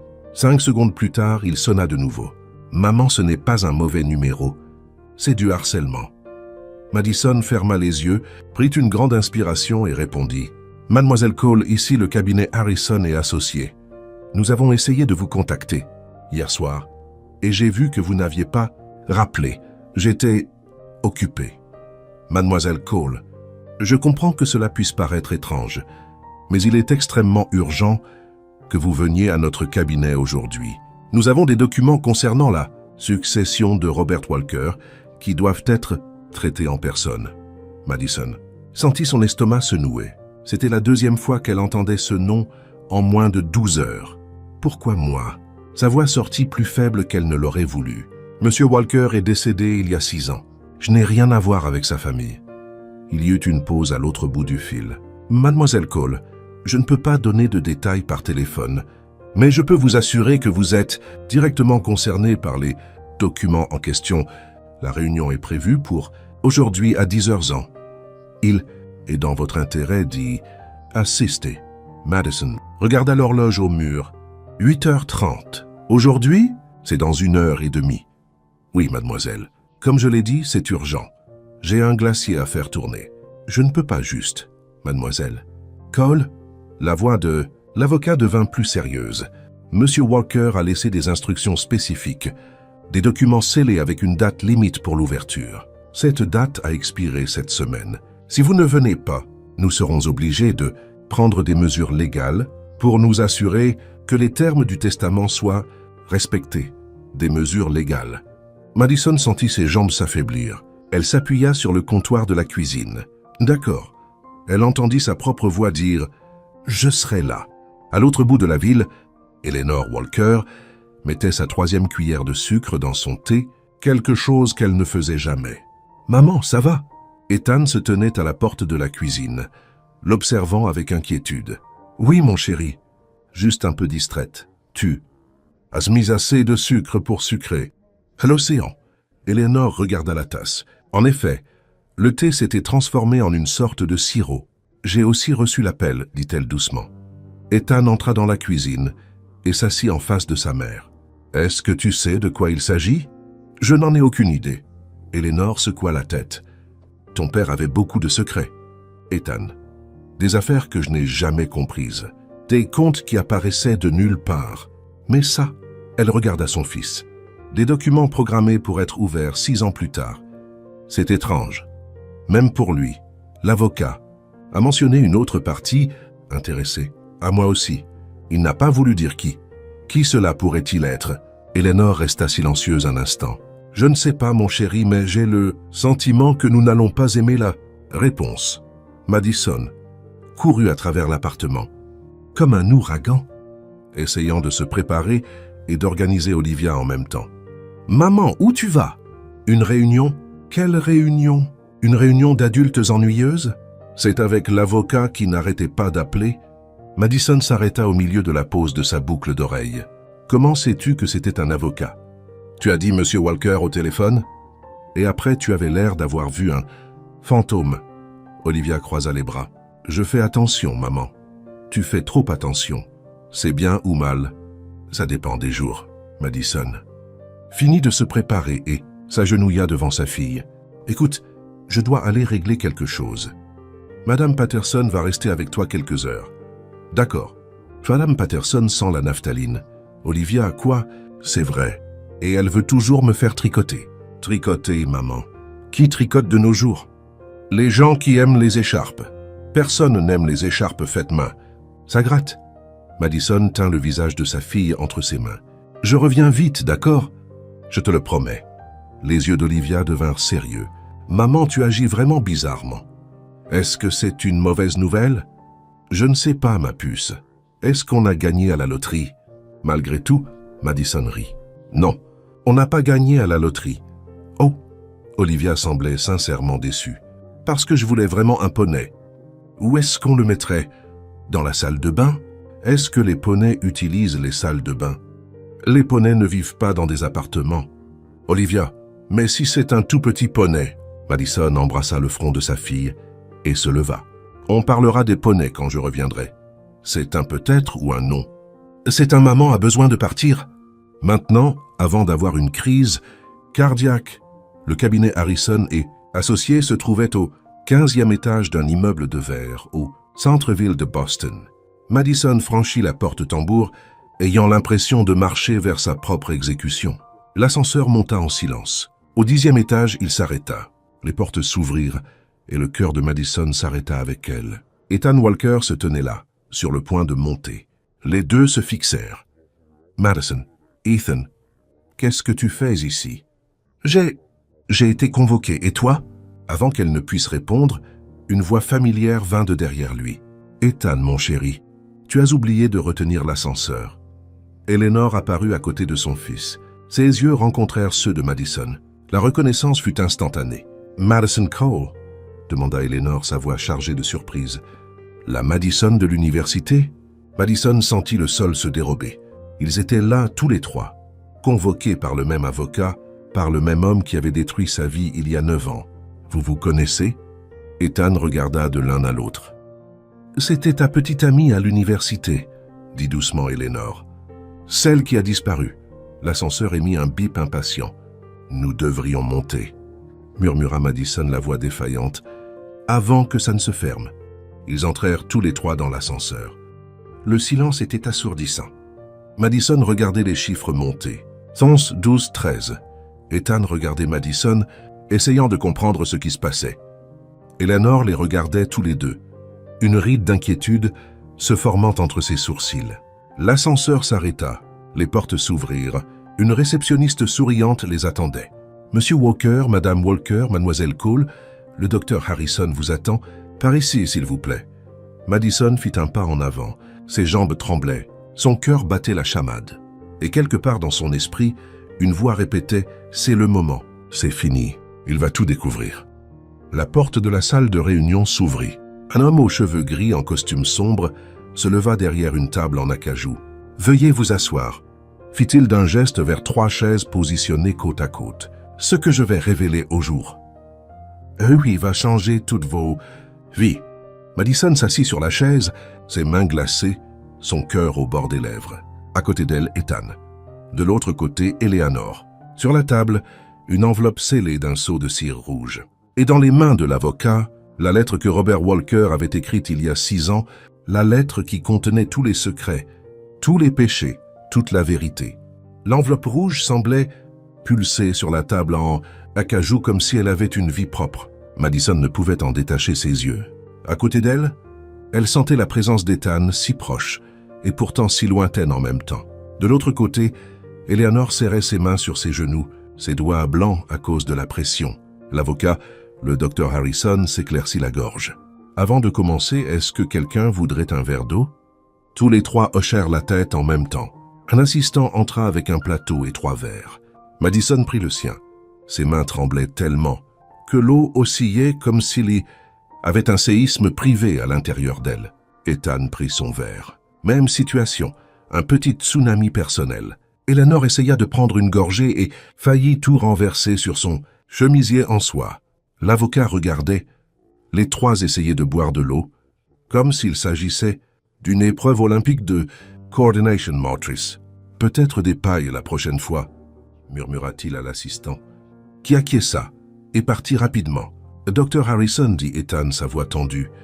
Pourquoi sommes-nous ici tous les 3 ensemble? C'est une excellente question, Monsieur Walker. L'avocat prit l'enveloppe rouge avec un soin presque révérencieux. Votre père a laissé des instructions très précises. Cette enveloppe devait rester scellée pendant exactement 6 ans. Après son décès, pas un jour de plus, pas un jour de moins. Pourquoi 6 ans? Demanda Eleanor. Il ne l'a pas expliqué. Il a seulement dit que le moment venu, je saurais qui convoquer. Harrison les regarda tous les 3. Vos noms figuraient dans un document séparé, également scellé jusqu'à cette semaine. Madison sentit son estomac se nouer. Robert Walker avait tout planifié. Même depuis la tombe, il contrôlait la situation. Je vais lire la lettre à haute voix, conformément aux instructions. L'avocat brisa le seau rouge avec un coupe-papier en argent. Le son du papier déchiré résonna dans la pièce silencieuse. Il déplia les feuilles jaunies et commença à lire. À mon fils Ethan, à ma femme Eleanor et à Madison Cole. Madison ferma les yeux. Si vous entendez ceci, c'est que 6 ans se sont écoulés depuis mon départ. 6 ans qui, je l'espère, ont été suffisants pour guérir certaines blessures. bien que je sache que ce que je va prête à confesser puisse en ouvrir d'autres. Ethan se pencha en avant sur sa chaise. Il y a 9 ans, j'ai fait une erreur que j'ai portée avec moi, jusqu'à la fin et que je dois maintenant révéler. La voix de l'avocat était neutre, professionnelle, mais les mots qui sortaient étaient tout sauf neutres. Lors du dernier semestre de l'université d'Ethan, j'ai découvert qu'une jeune femme nommée Madison Cole était enceinte. L'enfant était celui d'Ethan. Eleanor émit un son étranglé. Ethan resta totalement immobile. Madison ne respirait plus. Je suis allé la voir, continua de lire l'avocat. Je l'ai trouvée seule dans un petit appartement, effrayée, et j'ai fait quelque chose qui me fait profondément honte. Harrison marqua une pause comme si même lui avait de la difficulté avec les mots suivants. J'ai offert de l'argent, beaucoup d'argent, pour qu'elle disparaisse et ne dise jamais la vérité à mon fils. Je lui ai dit que si elle n'acceptait pas, je détruirais sa vie, que j'utiliserais toutes les ressources à ma disposition pour m'assurer qu'elle n'obtiendrait jamais de travail, qu'elle ne finirait jamais ses études, qu'elle n'aurait jamais la paix. Eleanor commença à pleurer silencieusement. C'était une fille de 19 ans, seule enceinte, sans famille, et moi, un homme puissant. Je l'ai menacée comme si elle était un inconvénient à éliminer. Ethan se tourna vers Madison. Elle ne pouvait pas le regarder. J'ai fait cela parce que je pensais protéger mon fils. Ethan avait un avenir brillant devant lui, une carrière planifiée, un chemin tracé, et je n'allais pas laisser une grossesse imprévue se mettre en travers de tout ce que j'avais construit pour... Je lui construis pour lui, murmura Ethan, sa voix chargée de quelque chose que Madison ne parvenait pas à identifier. Ou pour toi, l'avocat continua. Mais j'avais tort, atrocement, impardonnablement tort. Dans mes derniers mois de vie, quand la maladie m'a donné le temps de réfléchir, j'ai réalisé l'ampleur de mon erreur. Je n'ai pas protégé mon fils. Je lui ai volé sa chance d'être père. Je lui ai volé une famille. J'ai volé l'amour d'une femme bonne et courageuse qui méritait bien plus que mes menaces. Des larmes coulaient maintenant sur le visage de Madison. Elle n'essayait pas de les retenir. Madison, si tu entends ceci, je suis désolé. Les mots ne suffisent pas, je le sais. Rien ne suffit, mais j'avais besoin que tu saches que je l'ai regretté. Chaque jour jusqu'à mon dernier souffle. Harrison tourna la page. Eleanor, ma femme, pardonne-moi de t'avoir caché cela. Je sais que tu m'aurais arrêté. Tu as toujours été la meilleure part de moi, et je ne te méritais pas. Eleanor sanglota, se couvrant la bouche de sa main. Ethan, mon fils, tu as une fille que je n'ai jamais rencontrée, mais qui porte ton sang. J'ai laissé un fonds d'investissement à son nom, Olivia Cole, en guise de réparation. Ce n'est pas suffisant. Rien n'est suffisant. Mais c'est tout ce qu'il me reste à offrir. L'avocat replia la lettre, signé Robert James. Swalker. Le silence qui suivit fut le genre de silence qui précède les tremblements de terre. Madison sentit le poids des regards d'Eleanor, plein de douleur et d'une compassion inattendue.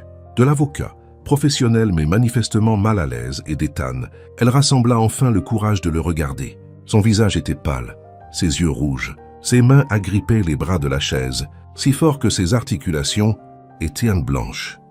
Madison, sa voix n'était qu'un murmure enroué. « Ethan, Olivia, il déglutit difficilement. « Olivia est... Elle est... » Madison hocha la tête, incapable de parler. « C'est ma fille. » Une larme roula sur le visage de Madison. « Oui. » Ethan ferma les yeux et le monde de toutes les personnes présentes dans cette pièce changea à jamais. Quand il rouvrit les yeux, il y avait quelque chose là que Madison n'attendait pas. Ce n'était pas de la colère, ce n'était pas de l'accusation, c'était de la dévastation pure. « 8 ans, dit-il, la voix brisée. J'ai raté 8 ans. » Madison sentit l'air lui manquer. La pièce semblait rétrécir, les murs se rapprochaient.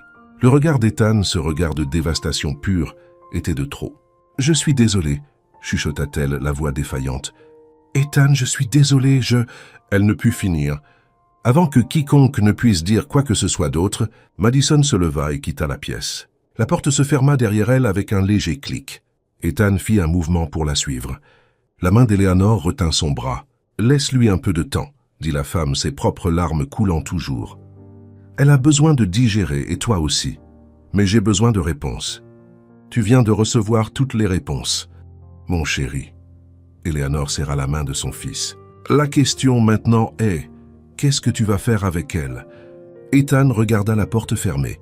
De l'autre côté, quelque part dans cet immeuble, se trouvait la femme qu'il n'avait jamais oubliée, la mère de sa fille.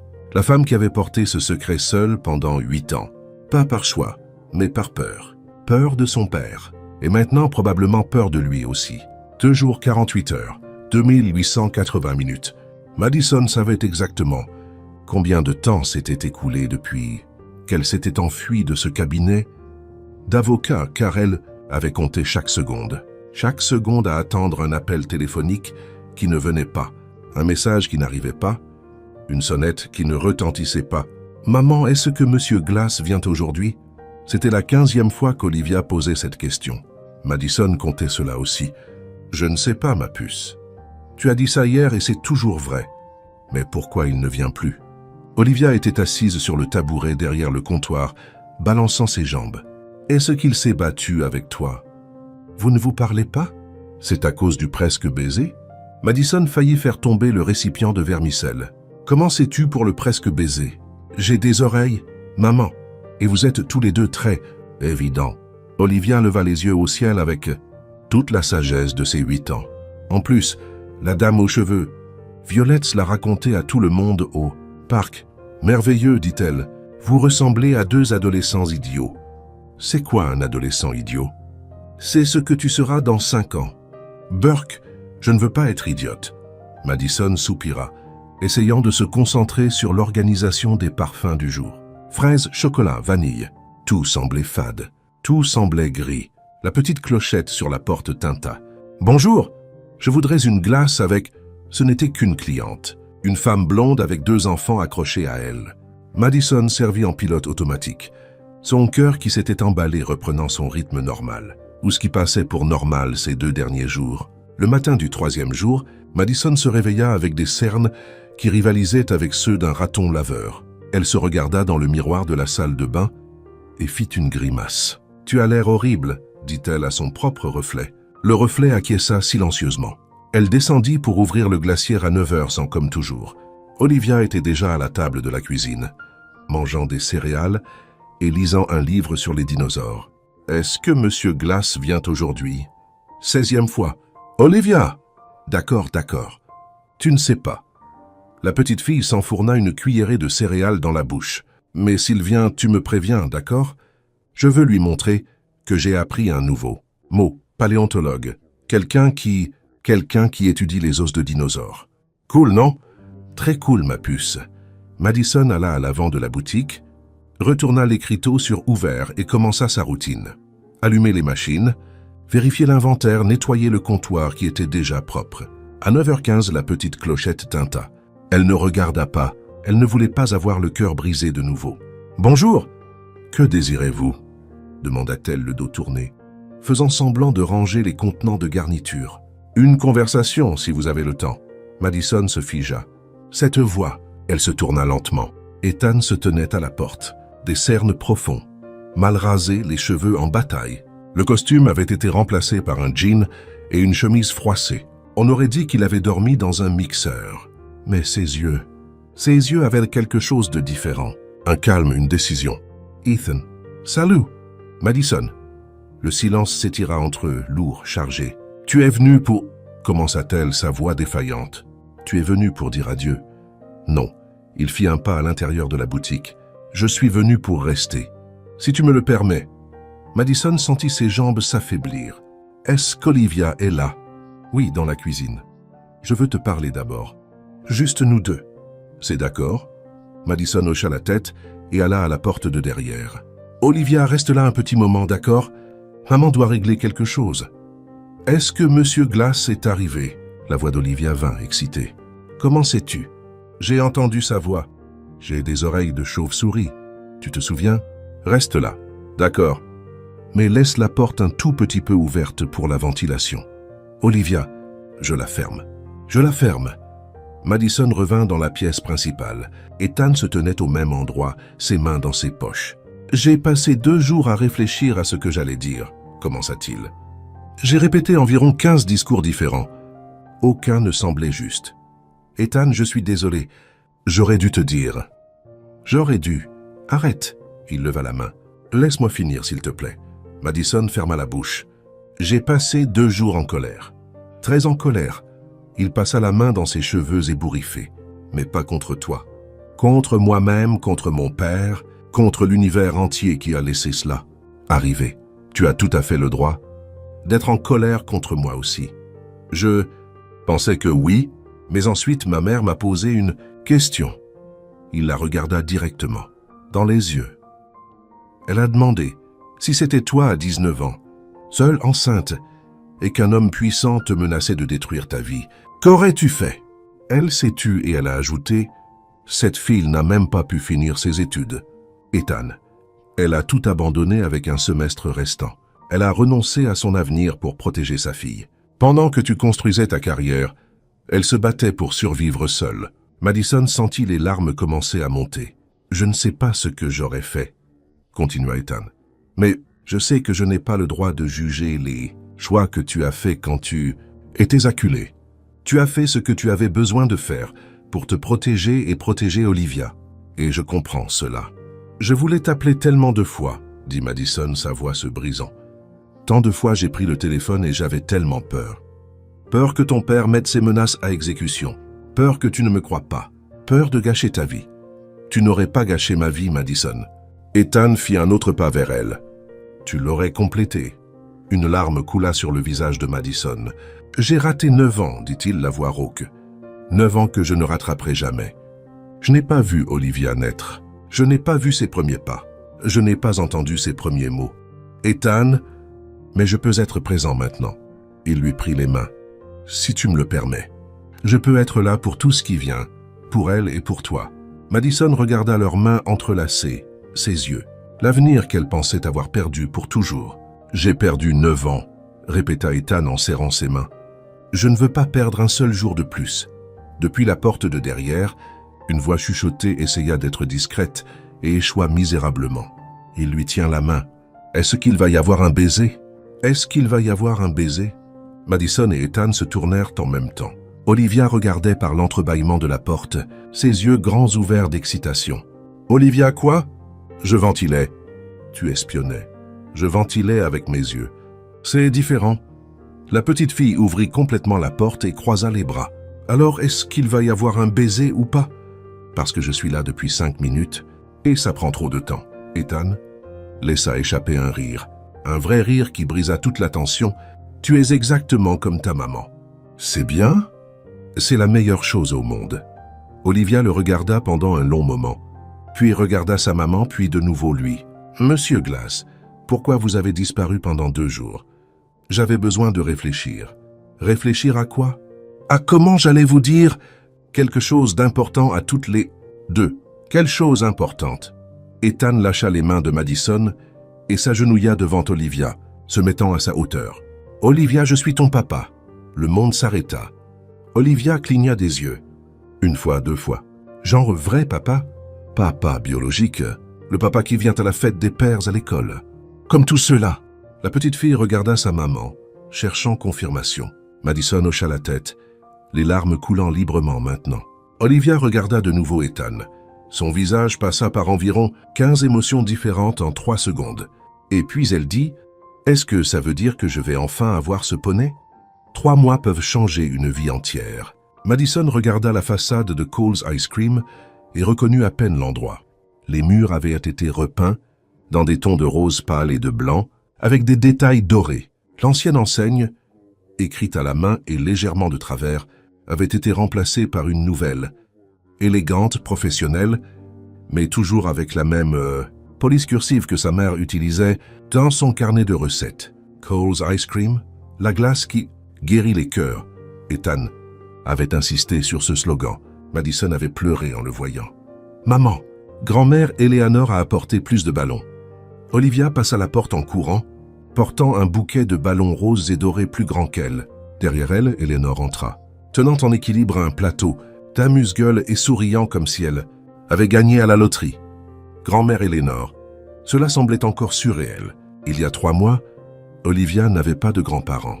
Maintenant, elle avait une grand-mère qui passait tous les jours, qui l'emmenait prendre le thé, qui lui apprenait à tricoter. Olivia pense toujours que le tricot c'est pour les vieilles personnes. Mais elle le fait quand même parce que, grand-mère, elle est contente et elle me donne des biscuits après. Où est-ce que je mets les ballons? Demanda Olivia en tournant sur elle-même. Quelque part où tu ne renverseras rien, répondit Madison. Ça élimine 90% de la boutique. Alors choisis les 10% qui restent. Eleanor rit, posant le plateau sur le comptoir. Elle est exactement comme toi au même âge. Tu sais, je n'étais pas aussi effronté. Ma chérie, tu as une fois dit à ton instituteur que les devoirs étaient une violation des droits de l'homme. J'avais 8 ans, exactement. Madison secoua la tête en souriant. C'était étrange comme la vie fonctionnait.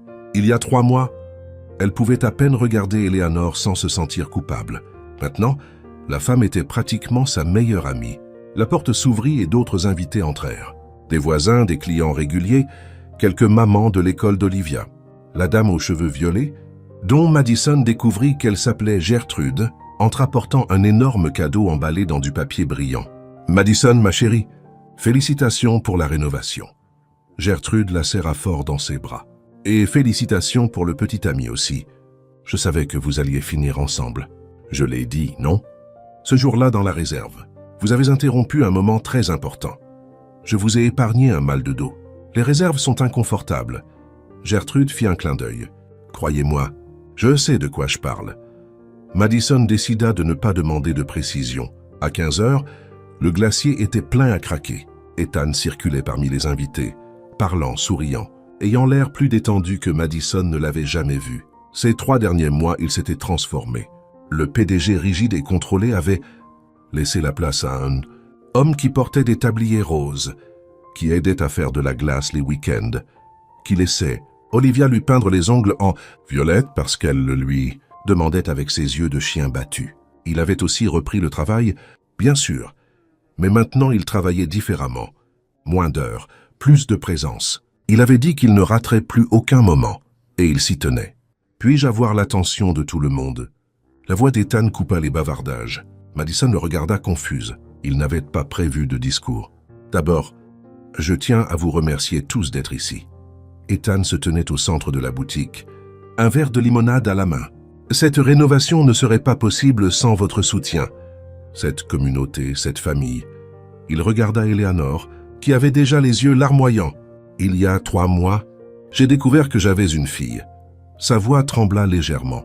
Une fille incroyable, drôle, intelligente, qui est complètement obsédée par les poneys. « C'est vrai ?» cria Olivia du fond de la boutique. Tout le monde rit. Et j'ai découvert que la femme que j'aimais à l'université, la femme que je n'ai jamais pu oublier, était ici pendant tout ce temps, construisant une vie, élevant notre fille, faisant la meilleure glace de Boston, du Massachusetts, corrigea Olivia. Du Massachusetts, acquiesça Ethan en souriant. Et j'ai réalisé quelque chose. La vie est trop courte pour les presque baisers. Gertrude applaudit. Je l'ai dit! Vous l'avez dit, Madame Gertrude. Ethan posa son verre sur la table la plus proche. C'est pourquoi... Il s'avança vers Madison. Son cœur s'emballa. Ethan, qu'est-ce que tu... Il s'agenouilla. Le brouhaha dans la boutique s'arrêta instantanément. Madison se couvrit la bouche de ses mains. Madison Cole. Ethan sortit un écrin de velours de sa poche. Ses mains tremblaient. J'ai perdu 9 ans. 9 ans que je ne rattraperai jamais. Mais je ne veux plus en perdre. Pas un jour, pas une heure, pas une seconde. Il ouvrit l'écrin. Une bague simple et élégante, avec une petite pierre qui brillait sous les lumières du glacier. Veux-tu passer le reste de ta vie à m'apprendre comment faire de la glace sans renverser de sirop sur mes chaussures? Madison rit et pleura en même temps. C'est une demande en mariage ou une offre d'emploi? Les deux. Le plan de santé est excellent. Maman dit oui déjà, cria Olivia, surgissant de nulle part avec un cornet de glace dans les mains. À l'intérieur du cornet, à la place de la glace, il y avait 2 alliances dorées. Ça fait 20 minutes que je tiens ça. Et ça commence à devenir collant. Madison regarda sa fille, les bagues dans le cornet. Elle regarda Ethan agenouillé devant elle, avec des yeux pleins d'espoir. « Oui, dit-elle, la voix étranglée. « Oui, oui, 1000 fois oui. » La boutique explosa sous les applaudissements. Ethan se leva, prit la bague et la passa au doigt de Madison. Ses mains tremblaient toujours. « Ne la fais pas fondre cette fois, papa. Olivia tendit le cornet avec les alliances. Je vais essayer. Il prit les bagues sans rien faire tomber, miraculeusement, et en passa une à son propre doigt. Et alors, enfin, il embrassa Madison. Un vrai baiser. Le baiser qui avait été interrompu dans la réserve. Le baiser qui avait attendu 9 ans pour arriver. Gertrude se moucha bruyamment. Eleanor pleurait ouvertement, serrant dans ses bras une Olivia qui faisait semblant d'être ennuyée, mais qui souriait jusqu'aux oreilles. Quand le baiser prit fin, Madison appuya son front contre celui d'Ethan. « Je t'aime », murmura-t-elle. « Je t'ai toujours aimé. Moi aussi, depuis le premier jour à l'université. Tu as renversé du café sur moi le premier jour et tu m'as traité de maladroit. Tu es maladroit. Je sais. C'est pour ça que j'ai besoin de toi pour m'équilibrer. » 1 heure plus tard, la fête commençait à se terminer. Madison, Ethan, Olivia et Eleanor se tenaient devant le glacier, regardant la nouvelle façade. Le soleil de l'après-midi peignait tout dans des tons dorés. « C'est magnifique », dit Eleanor, essuyant ses yeux pour la 10e fois. « C'est parfait », acquiesça Madison. Ethan passa son bras autour d'elle et attira Olivia de l'autre côté. Une famille. Enfin une famille. Olivia regarda ses parents, puis sa grand-mère, puis le glacier. Son visage prit cette expression que Madison connaissait bien, l'expression de quelqu'un qui allait dire quelque chose. « Alors ?» commença la petite fille, avec un sourire innocent qui ne trompait personne. « Maintenant que vous vous mariez et qu'on est une vraie famille et tout, Olivia, » dit Madison d'un ton d'avertissement. « Est-ce que je peux avoir le poney ?» Eleanor rit. Ethan rit. Madison essaya de garder son sérieux et échoua misérablement. « On en parlera, dit Ethan. C'est un oui ?»« C'est un on en parlera, ma puce. Grand-mère. Est-ce que on en parlera, c'est un oui ou un non ?» Eleanor se pencha et chuchota de manière théâtrale. « D'après mon expérience, c'est presque toujours oui. » Olivia serra le poing en signe de victoire. « Je vais avoir un poney !» J'ai dit « à l'occasion ». « À l'occasion. C'est pratiquement oui. » Madison regarda Ethan secouant la tête. « Tu te rends compte que tu viens de gagner une fille qui va te demander un poney tous les jours pour le reste de ta vie ?»« Je m'en rends compte. » Il sourit, embrassant son front. « Et je ne l'échangerai pour rien au monde. » Ethan regarda les 3 femmes de sa vie, sa mère, sa future femme, sa fille, et prit une grande inspiration. « Alors, on rentre à la maison ?» Il fit une pause, les yeux brillants. « Notre maison. Tout est prêt pour vous. » Les yeux de Madison s'agrandirent. « Comment ça, tout est prêt? Tu pensais que j'avais passé ces 3 mois juste à faire de la glace ?» Il sourit. « J'ai préparé une place pour nous 3. Avec une immense chambre pour Olivia, une cuisine où tu pourras tester de nouvelles recettes, et... demanda Olivia soupçonneuse. « Et un jardin assez grand pour un poney. » À l'occasion, Olivia poussa un cri si fort que les oiseaux s'envolèrent des arbres. « Je vais avoir un poney !»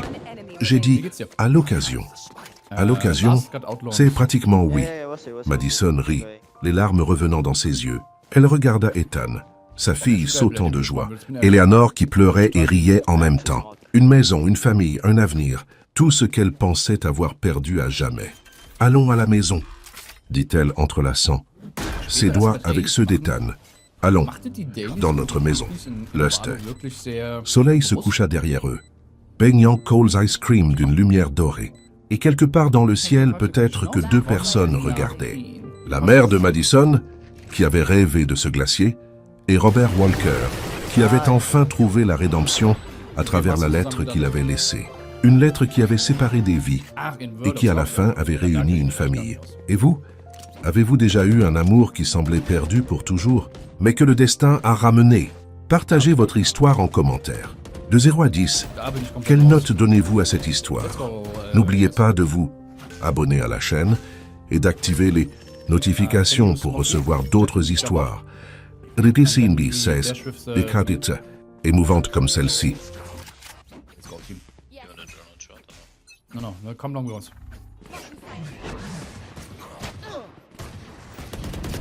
Nice. Just start backside, please. Weiter. Gonna fall back here. No. One more left. He's behind the thing. One enemy remaining. Gun here. Schön. Schöner Zugriff hier. One bullet there. That should be enough. Da kommt doch bald das neue Add-on raus, ne? In 5 Tagen ist Tattoo Time. Can't wait. Geil. Ich freue mich schon wieder aufs nächste Update. Ich freue mich aufs nächste Update. I'm very gespannt.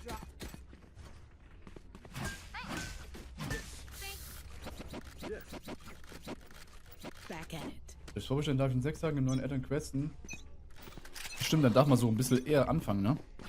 Ist das nicht auch ein bisschen Be right back. fies für die anderen? I'm dashing. Okay. I'm trolling, sorry. I'm dashing now. Boom. Oh wait, I already shot there. Backside. Slowing them down. Spike's down. Spike down. C. Last player standing. My bad. Take Ich dachte, die hätte man eh noch nicht aktiviert. Let's not complicate it.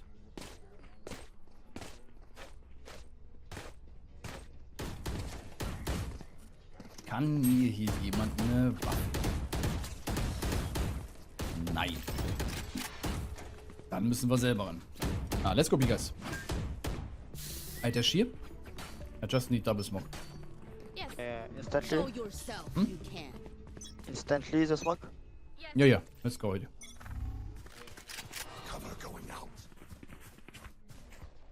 Maybe a dart backside, bro. Yeah, yeah. Two pushing up A. Close right. Last player standing. Bin hängen geblieben. Unlucky.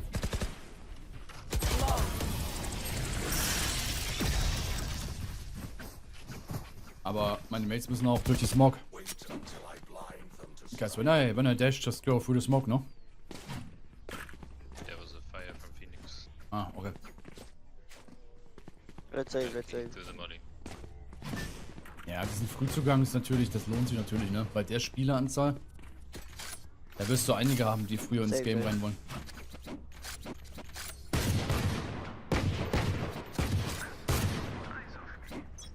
Okay, und die gehen long. Don't touch. Don't listen to me. Warte. You had your fun. My turn. 100 an him. Taken out.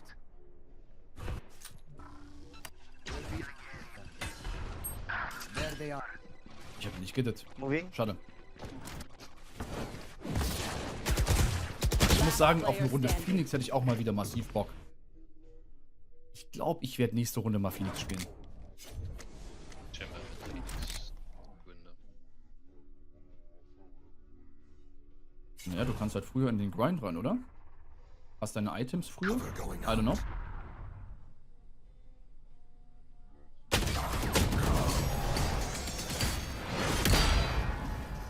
Haupttöne